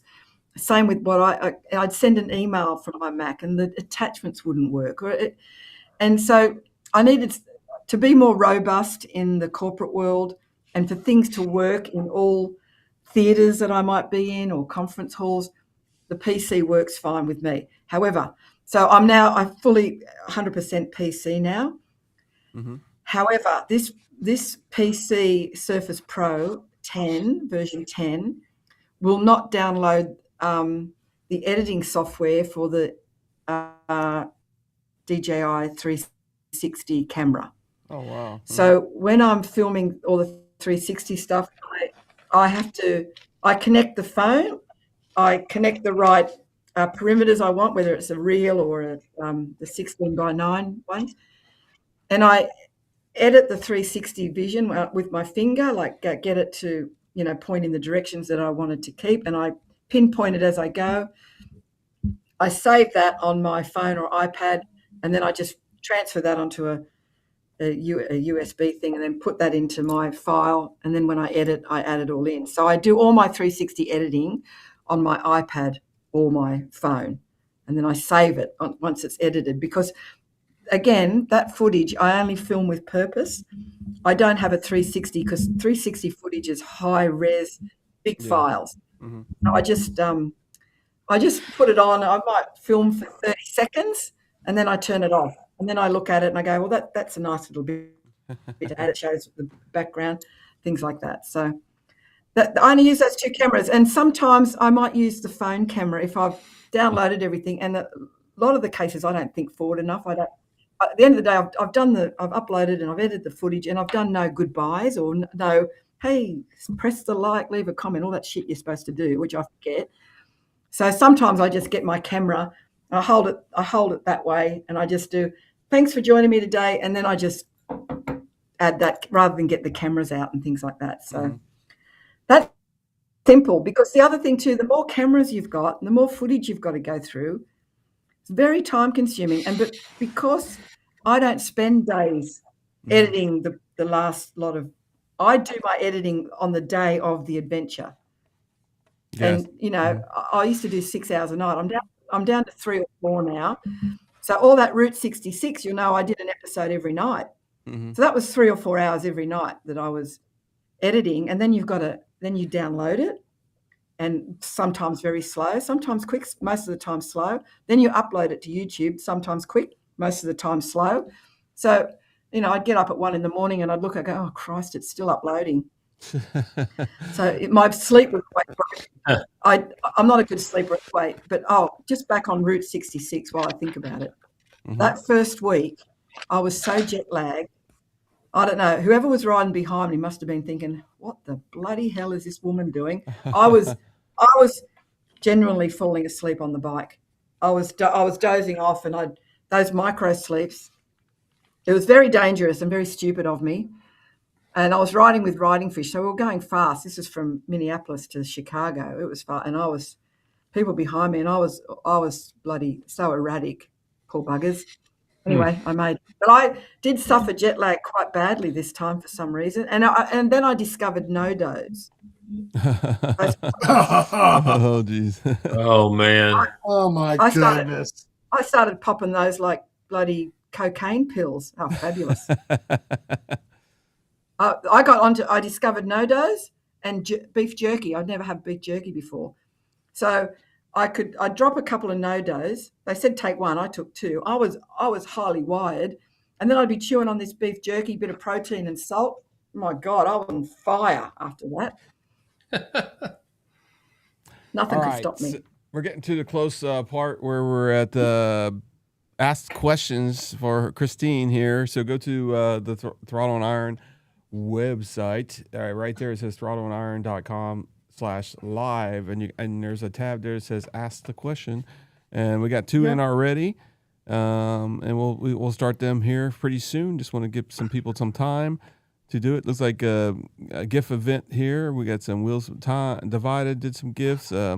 Gift memberships from let's see, Joey Willie 1278, Cedar Key got a gift. Looks like we had a couple people that were giving some gifts again. Awesome, thank you for doing that. If you haven't already, please like and subscribe to the podcast. We are so close to 15,000. 1,500. Oh, good on you. 15,000. What's that? You put me on mute? Did I? Not me. Oh no, it's good. No, We're at 1493. Let's get up to 15,000. I mean 15,000. I keep on saying I wish I was 15,000. We're getting close. Yeah, every so day. do we. Yeah, our views are that's pretty cool. Our views are pretty high. We just got to get some more subscribers. Most, as a lot of people would say, most of our people that watch our stuff are not subscribed, but they keep tuning in. Won't you just subscribe? That's the best way of doing it. Yeah. Yeah. Mhm. And while you're at it, get on over to me. That's right. I need I'll to show you get some loving. yes. And she's got a contact page. It's your. Oh, I don't know. Say that. Never mind.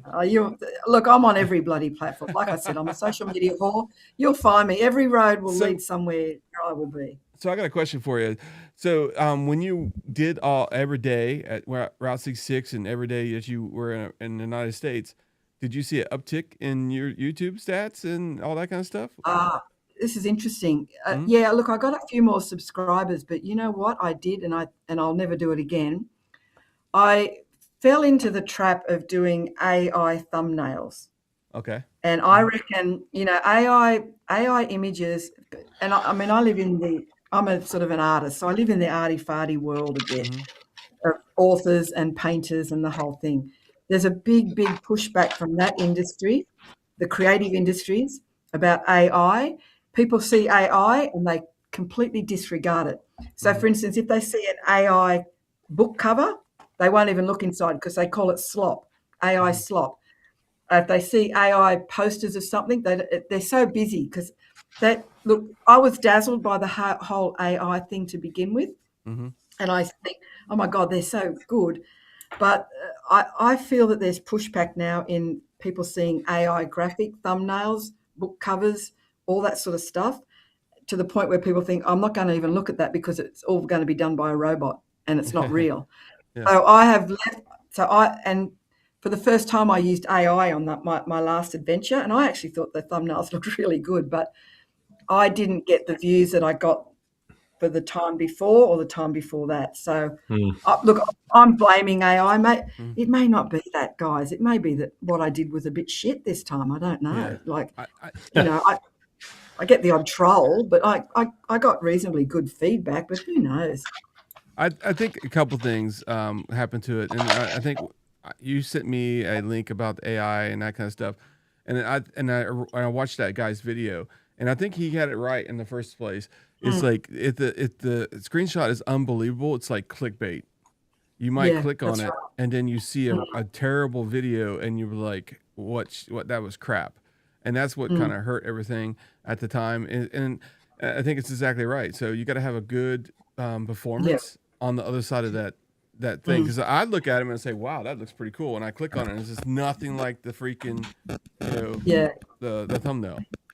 Yeah, and I look at other YouTubers and I learn from them. I look at Jess, for instance, and I've watched how her thumbnails have evolved, and Itchy Boots and others, and they've evolved with.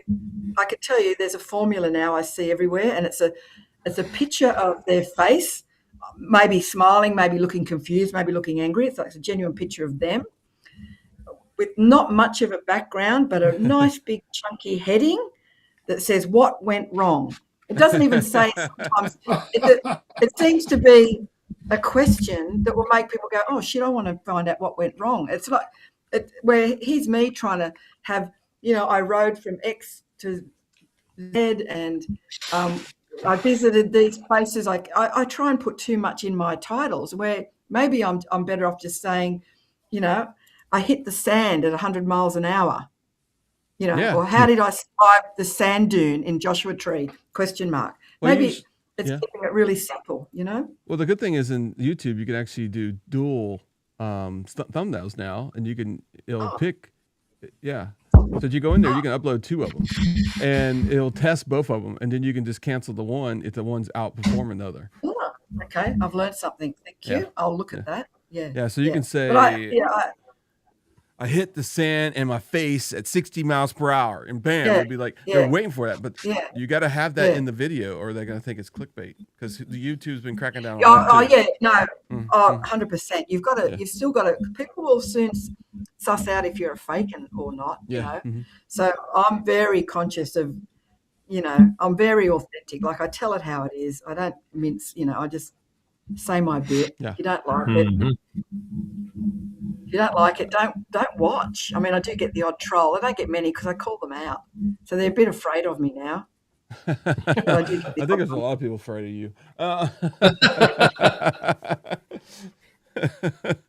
But I can tell you, I've got another story to share too. yeah, I go want ahead. to Let's do educate it. everybody. Let's do it. Okay, so I don't know if anyone saw my video. So there's this thing I've discovered. So outside of Durango, there's this. I went out to the Chimney Mountains, Chimney something. There's a big rock that looked like a chimney, and Yeah, all the Chimney ladies Rock. the night Chimney Rock, and all the ladies the day before were saying, "You've got to go out there because there's this Ranger Dan. He's hot as." So that was enough inspiration for me. Apart from seeing the rock, I needed to see this Ranger Dan. And Ranger Dan was hot. Ranger Dan had the cowboy hat. And I come back and I'm thinking, you know what? Everyone looks good in a cowboy hat. And I reckon I was hat fished, not catfished, hat fished. So that's my latest thing. You can get hat fished, not catfish these days. Because I did a little short video you did about what you Ranger did a Dan- short, you did a video on that one. I Yeah. remember that one. And then I did one of myself. Obviously, I used AI to make Ranger Dan look a lot worse, as I did for myself. But to keep it fair, I did me looking pretty hot with a hat on, but me looking how I really look without the hat. So beware, everybody, of being hat-fished from here on in. You heard it here first. Yeah. Breaking news. Yeah, Drop Bear Moto says you can also do different titles too, but you can't do them at the same time as the thumbnail test. Ranger I'll look Dan, into that. dang it, I missed him. Donna said. Oh, yeah, he was hot. You're a lovely guy as well. And he loved Vegemite. So of the Vegemite people, I reckon I probably got about 60 people to try it. And the hard nose were really three. Was Bearded Bobber, Jeff, hated it. He was gagging for all the wrong reasons. And then Bob from BC Customs, he hated it. And then Ellie's husband, Ellie, Indian Ladies First. Oh, I've got a mind blank. Anyway, he wasn't a fan. So, but I reckon that's fabulous odds. And I was getting, and you loved it. Max, you didn't like it. I hated it. Sorry. Did Max, I do a test on you? Max, I was going to invite you over for a little. We'll have bourbon No, and thanks. Vegemite. Bourbon and No. Vegemite. That's Don't his, think so. that's No, Max, Chris, Christine, I'm sorry. I thought you remembered. I really hated it. That's right. the Indian Oh, fanboy yeah. says, I'll have to go back on that footage. Okay, so 4 people out of the, let's say 60 didn't like it. But, you know, and I didn't get any money for that. Vegemite didn't sponsor me or anything. I just thought I'd add a quirky element to the content. That was all I did it for. That's his second bottle. Yeah. Yep. Yeah? Yeah. Wow. Yeah, he's been eating the shit Wow. out of it. I've got a few messages, people saying, found it on Amazon, I've bought it. So, yeah, I know. I emailed Vegemite and said, you know, I bet your sales have gone up, but I haven't heard back. That's where I got mine, was on Amazon, and you know, I've let my kids and that Yep. try it, and you know, Yep. so far it's all been positive. So It's all Yeah. about the butter ratio, butter Vegemite. Yeah, slashings of butter. Yeah, And Les a- gave and it a- to his kids and they all moved out, so that's a good thing. But Les, I tell you, they'll get the officials onto you. Les, when you're making spaghetti bowl next, throw in a teaspoon, a blob into the meat mixture. Tell you, I will. Make a difference. Yeah, Marty I will. says he needs to try it. I don't think so. you do. Yeah. It's a little salty. If I come back, I'll bring some more and do that again. I Very think well, only not salty people eat that stuff. Yeah, yeah. it enhances my personality. It'll bring it out to you. Hey, just get some water and you'll be good. The question here is, how mad was Miss Chris when she found out I was not engaged? It's relevant. I don't know who Now engaged. now engaged. It's now engaged. Whose question is that? Yeah, who wrote that? Yeah. Oh, this is Mr. Buck Brown. Oh, Buck Brown. I met Buck Brown when I was the trip before last at the Snowy Mountains Indian dealership. He rode up from, I forget where, like he rode a good few hours to come and say hello. And so Buck lost his first wife not long before that trip. They were both coming to meet me. And sadly, she passed away, but Buck still took the journey, which was lovely of him. And we've become good friends since. But since then, so a few years have passed, he's now engaged to another lovely lady. So congratulations. And I've always, I wished him all the best. So that was lovely news. So I think his comment might be a bit more tongue in cheek. All right, let's go to the next one here. Let's see here. Marty's saying, "Hey, Chris, when are you moving to the USA?" Yeah, well, as soon as I find that billionaire and get a green card, I'm in. All right, this one's from The Biggest Difference. That's a pretty cool name. Biggest Difference says, you have seen between riding the U.S. and Australia. Ride prep the same? ? Type of riding, trip, commodities, etc. So, Okay. Camaraderie. commodities. Yeah, gotcha. Yeah. So the camaraderie in Australia is like America. Bike riders all around the world have a thing. I haven't seen any difference in that. Everyone looks out for one another, and everyone talks to one another regardless of what model bike you ride. It's instant. So that's the same around the world. The biggest difference between riding, I'll give you three areas. You've got United States, you've got Australia, and Europe.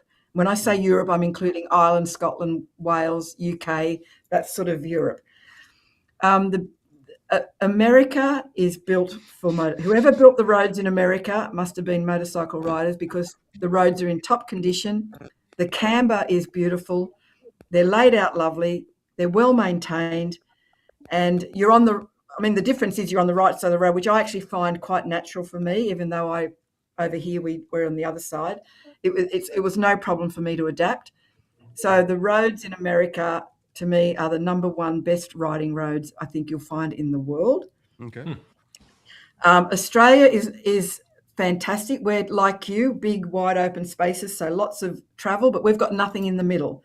In America, you're big, but everywhere there's a national park or there's something. You're full everywhere. I mean, you've got 300 odd million people. We have 27 million people in an area similar size. So everything's concentrated in America. So for instance, when I go to Walmart in America or a supermarket, you've got like 50 disabled parking spots. In Australia, we have 2. So you've just got much more of everything. There's more elderly in America. There's more disabled. There's more special needs. There's more weirdos. There's more of everything, normal people. So it's just so much, everywhere's so concentrated and busy. We're in Australia, it's hardly, we just don't have that concentration of people, but we have the big wide open spaces, and we have a lot of distances where there's nothing much happening. Now in Europe, everything's close together. So big cruisers aren't the bike of choice over there. And I took my big cruiser, and I don't know how I did it, but it was the wrong bike to ride Europe. That's why you see BMWs, Triumphs over there. They're more nimble, agile, because what you've got in Europe is little narrow roads, often cobbled.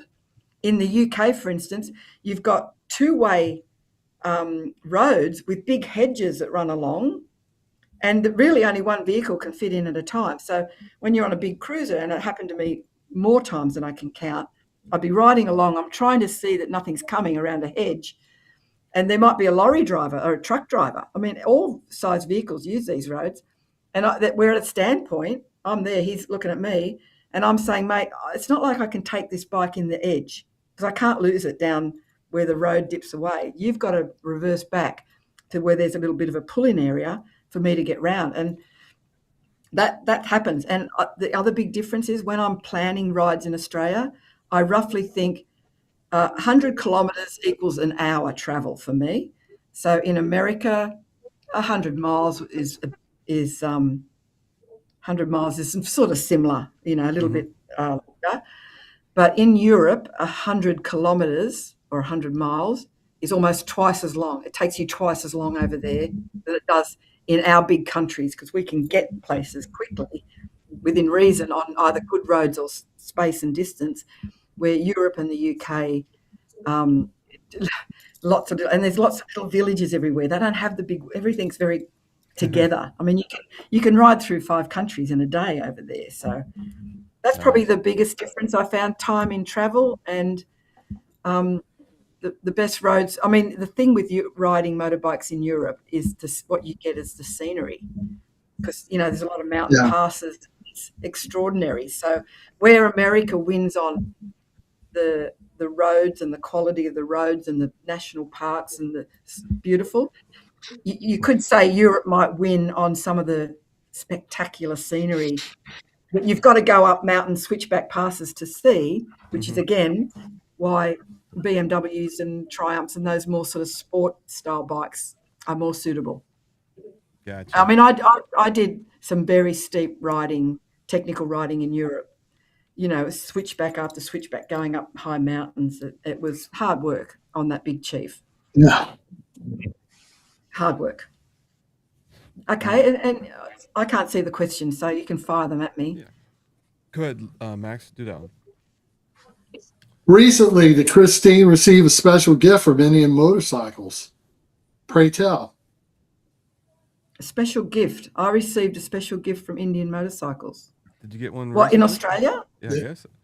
He's gone now. Yeah. So I can't follow up on it, but yeah, he said that it seems like Indian was going to give you a gift or something, or maybe it was at one of the events or something. Oh, yeah. Oh, well, in Australia they did special packs to celebrate the 125 years, and those packs only went to hate this word, influencers or people that are quite active, supporting and being advocates for the brand. So I was one of those, as I bloody should have been. If they didn't give me anything, I would have been on their doorstep with a couple of Ivan Milat knives and had a go.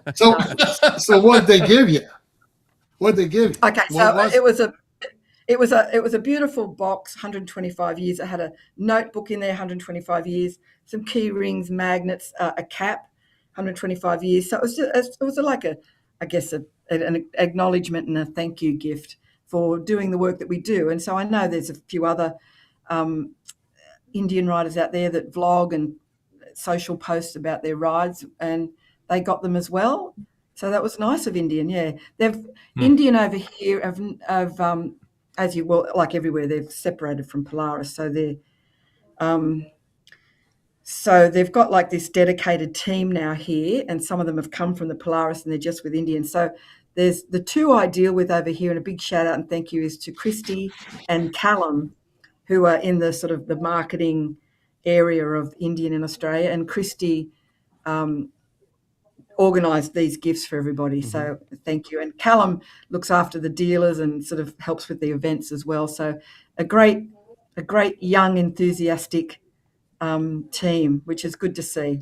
Yeah, they're good people. Well, everyone. I mean, there's Glenn Granger as well, who looks after more of the technical specs of motorbikes and stuff, the stuff that I don't really understand.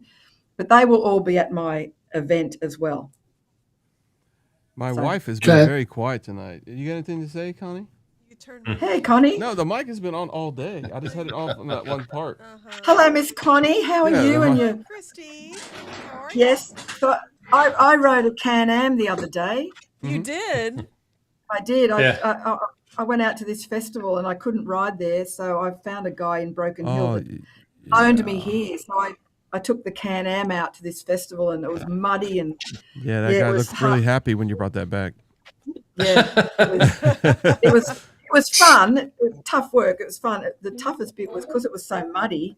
The two front wheels, I was following the dry tracks where cars had sort of flattened, but the back wheel was right in the middle where all the piles of mud and slush were. Yeah. So I was fishtailing a bit, but I honestly didn't know if there was a better way to do it. I'm thinking, well, what should I do? Like, I honestly didn't know.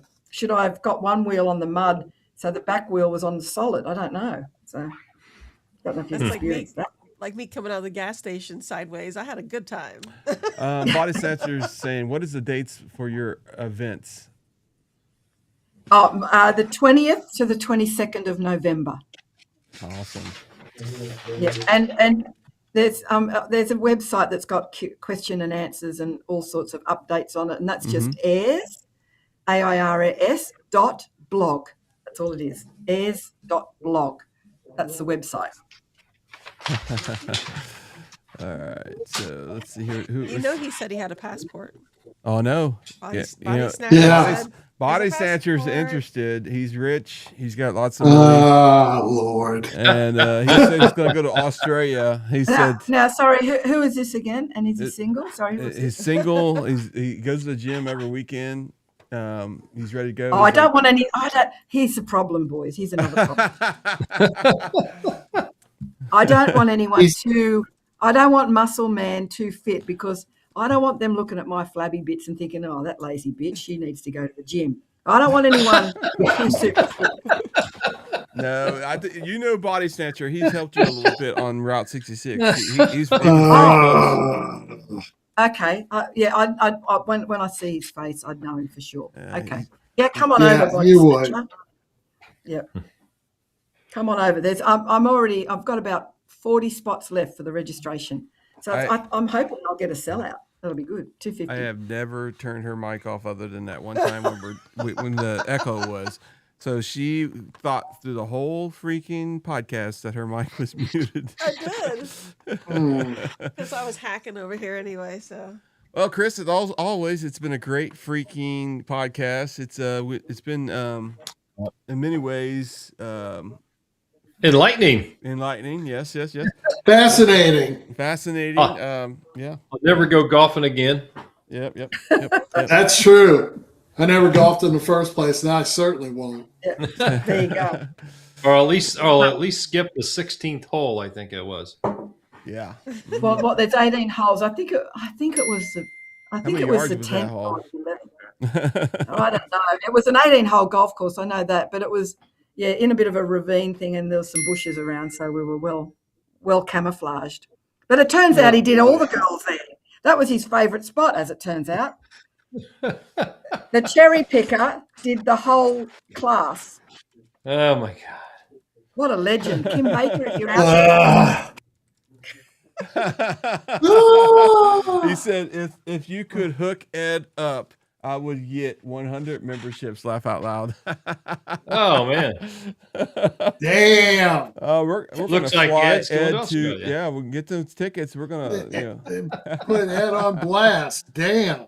Oh boy, I bet you Ed's just having a great time right now. Oh man, it's been a great. Let's see here. I'm looking for. Let's see. No more questions. We're done with that. I'm looking for the polls. What else we got here? I'm looking for top riders. Is what I'm looking for. Let's see who the number one person in chat was tonight. Let's see if I can find this here. Gold top riders. Here we go. Let's turn that sucker on. Let's see what comes on here in a second. And see who's number one. And make sure I got it on the other screen too, because we got two screens going on. All right. Body Snatcher said, "Show me the money." Oh, show me the money. No, that's my question. Show me the money, not yours, mate. That's my question. All right, so we do have a podcast starting Sunday night. It will be at 8 p.m. Eastern Standard Time. I don't know if Max will be there. I don't know. I think Les will be there. I don't know. I just texted it today, or actually I said yesterday. I haven't confirmed it, but I'm confirming it right now. We were going to do it on Friday night, but we're going to go to Jacob's birthday. So happy birthday to Jacob if he's listening. Yeah, that was Les's son. I think he'll be 25. What, Friday? Yeah. Is that what it Yeah, is? Friday. Yep. Happy birthday, 28. Jacob. Yeah. So Jacob's a pretty cool kid, cool guy, I guess you could say. And He's still a kid to you, so. yeah, yeah, because I'm so old. But anyway, he's a great. Yep. And he's excited. He's gonna be like, how old is he again? He'll be 25, I think. 25. Freaking awesome. 25. 20, he's 25, be 26. He was born in 2000. Oh, 2000, okay. yeah. Okay. Oh, okay. And let's see. Oh my God. So Sunday night we're going 2000. to be, yeah. 1959. Can you believe someone born in the 50s is Hold still on a second. living? 1959. Damn, I was born in 1972. I didn't Yeah, know Chris. 1957. Woo! Oh, Wow. still too young for me. Ditto. Rune Seeker Moto has a YouTube channel. Check him out. I know Will's Divided was here earlier. Had a YouTube channel. Check him out. Yeah, he has to get up at 4 a.m. He said. Body Snatcher has a YouTube channel, and he's got an Instagram going on. He's trying to do some stuff there. Rumble and Growl, the one that keeps on doing the memberships. Foxfire Restaurant. Check them out in Illinois. We're definitely we are working on it. It's probably going to be in. I can't really say, but we're working on it. It's going to be great. While we're doing shout outs, let's do this too. Yeah. There's a gentleman who went with us on the Route 66 tour, Fair Weather Rider.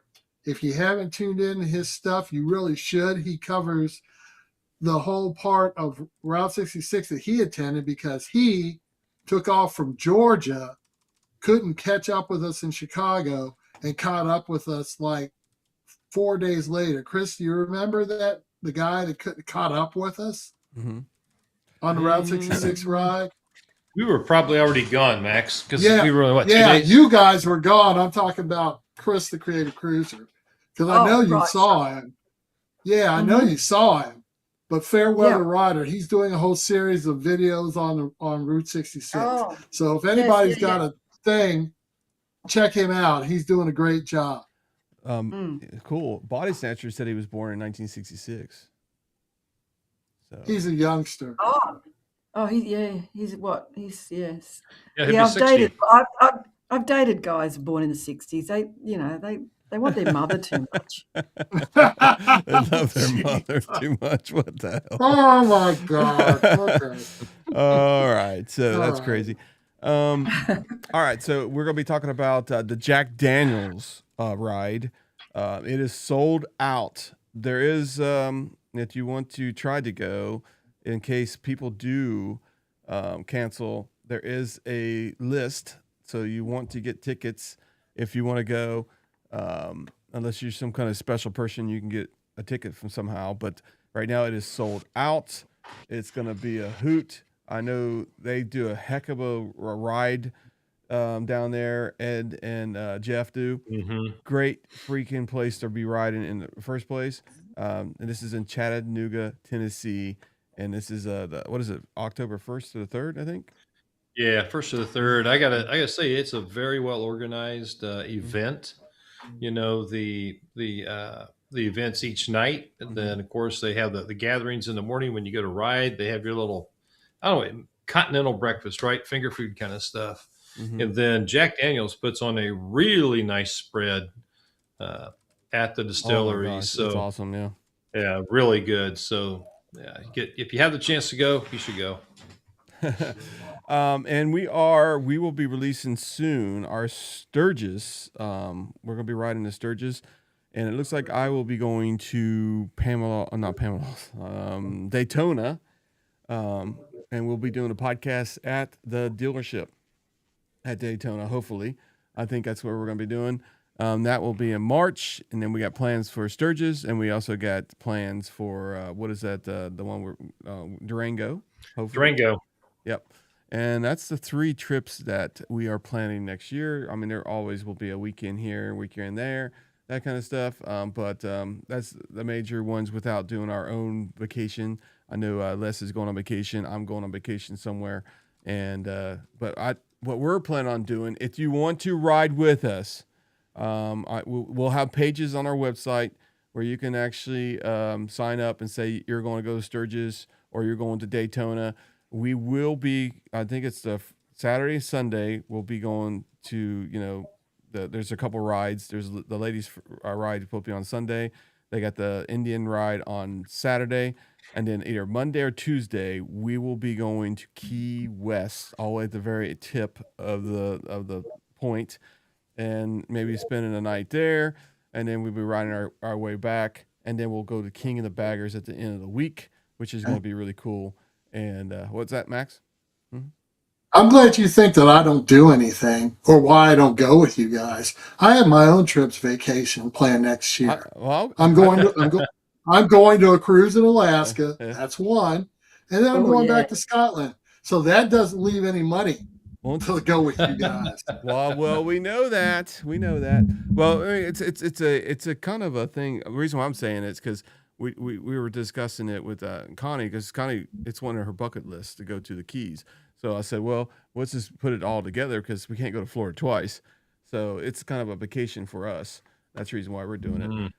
So I'm just adding the dealership and the Daytona on the same time. So, which will be the Keys will be fascinating. Yeah, because I've watched Traveling Tall's thing down there. It'll be fun. You'll have fun. He says, telling you now, I'm going to Sturgis 2027. Okay. Yeah, we are. If you want to stay with us, we're going to vet people. I don't know if Max is going yet, but we will vet people. We'll have either 10 people up to 10 people. We'll decide what kind of place we got, but we will have to get the place soon. So we'll be doing, reservations, and then if they cancel it, you've got to find somebody to take your reservation. So, or you're gonna have to go. So. Anyway, well, I hope to see you guys. I hope to be there and I can catch up. Let's do it. Come to Sturgis. Yep. And then Durango, we've never been there. I heard it's been fun, so we'll do that. And I think that's it. Unless I retire. Maybe I'll retire next year. You never know. But it's been real. All right, so it's 2 hours on the dot. Christine, thank you for coming on here. Freaking my pleasure. I hope to, awesome as usual. Maybe we can catch up after my event, or even do something. Maybe I could do something during the event. Maybe, especially when the sidecar is done too. Oh, I love that. Yes. Oh, yeah. The unveil. Yeah. So you can see that. Yeah, that would be awesome. I think that would be a great thing. It looks pretty. If it's going to look like that, that's going to be a badass looking. Well, that's it. That is AI and inspiration, but it's given me ideas. That's what I'm working towards. Christine, you're the best. You're one of the best guests we've ever had. Thank you for coming on. Yeah. Thank you. My pleasure. And because I do this, my time is daytime, so we could almost I could do you a walk around with the bike and the sidecar and talk about what things I've done, because I can take the computer there. Anyway, work it out. Yep. I'll talk to Elon Musk about Starlink. Oh, Lord. Okay. I'll get a Starlink sort of service. Okay, guys. Thank you all. Thanks, everyone, for joining in. And look, I hope to be back again next year and catch up with everybody as many as I can. And I'll bring Vegemite and bring this old pussy, and we're off. We're off for a good time. All right. One last thing before we go. Let me turn the music down. Go ahead. Yeah, we got the one last demo day here at Indian of Northern Kentucky. Anybody who's local that has ever wanted to try a Pursuit, a Challenger, a Roadmaster, a Chieftain, if you ever wanted to ride a bike with the aero pipes already on it, there's 3 of them there. I put photos up on the Throttle and Iron website, which we couldn't get to tonight, so check them out there. But one more demo day tomorrow. I will be leading pack rides out. So mark your calendar. Try and get there tomorrow. Night. Night. All right. Yes. That's Northern Kentucky Ride, NKY.com. Check it out. It's a great dealership. Thank you, Rumble and Row. And thank you, Drop Bear Moto. We need to see you more often. We got to get you on here. You got a great show, too. You got great videos. We did meet him on Route 66. They were driving. I think they were riding 2 Harleys, though. We got to talk to them, guys. Just kidding. All right. Everybody have a good night. See ya. Have a good night. Night. Namaste. No, I got the sudden urge to drive on the left side of the road. I don't know why. You keep that. Thanks, guys. See you, everyone. Bye. Bye. Bye. Stay safe.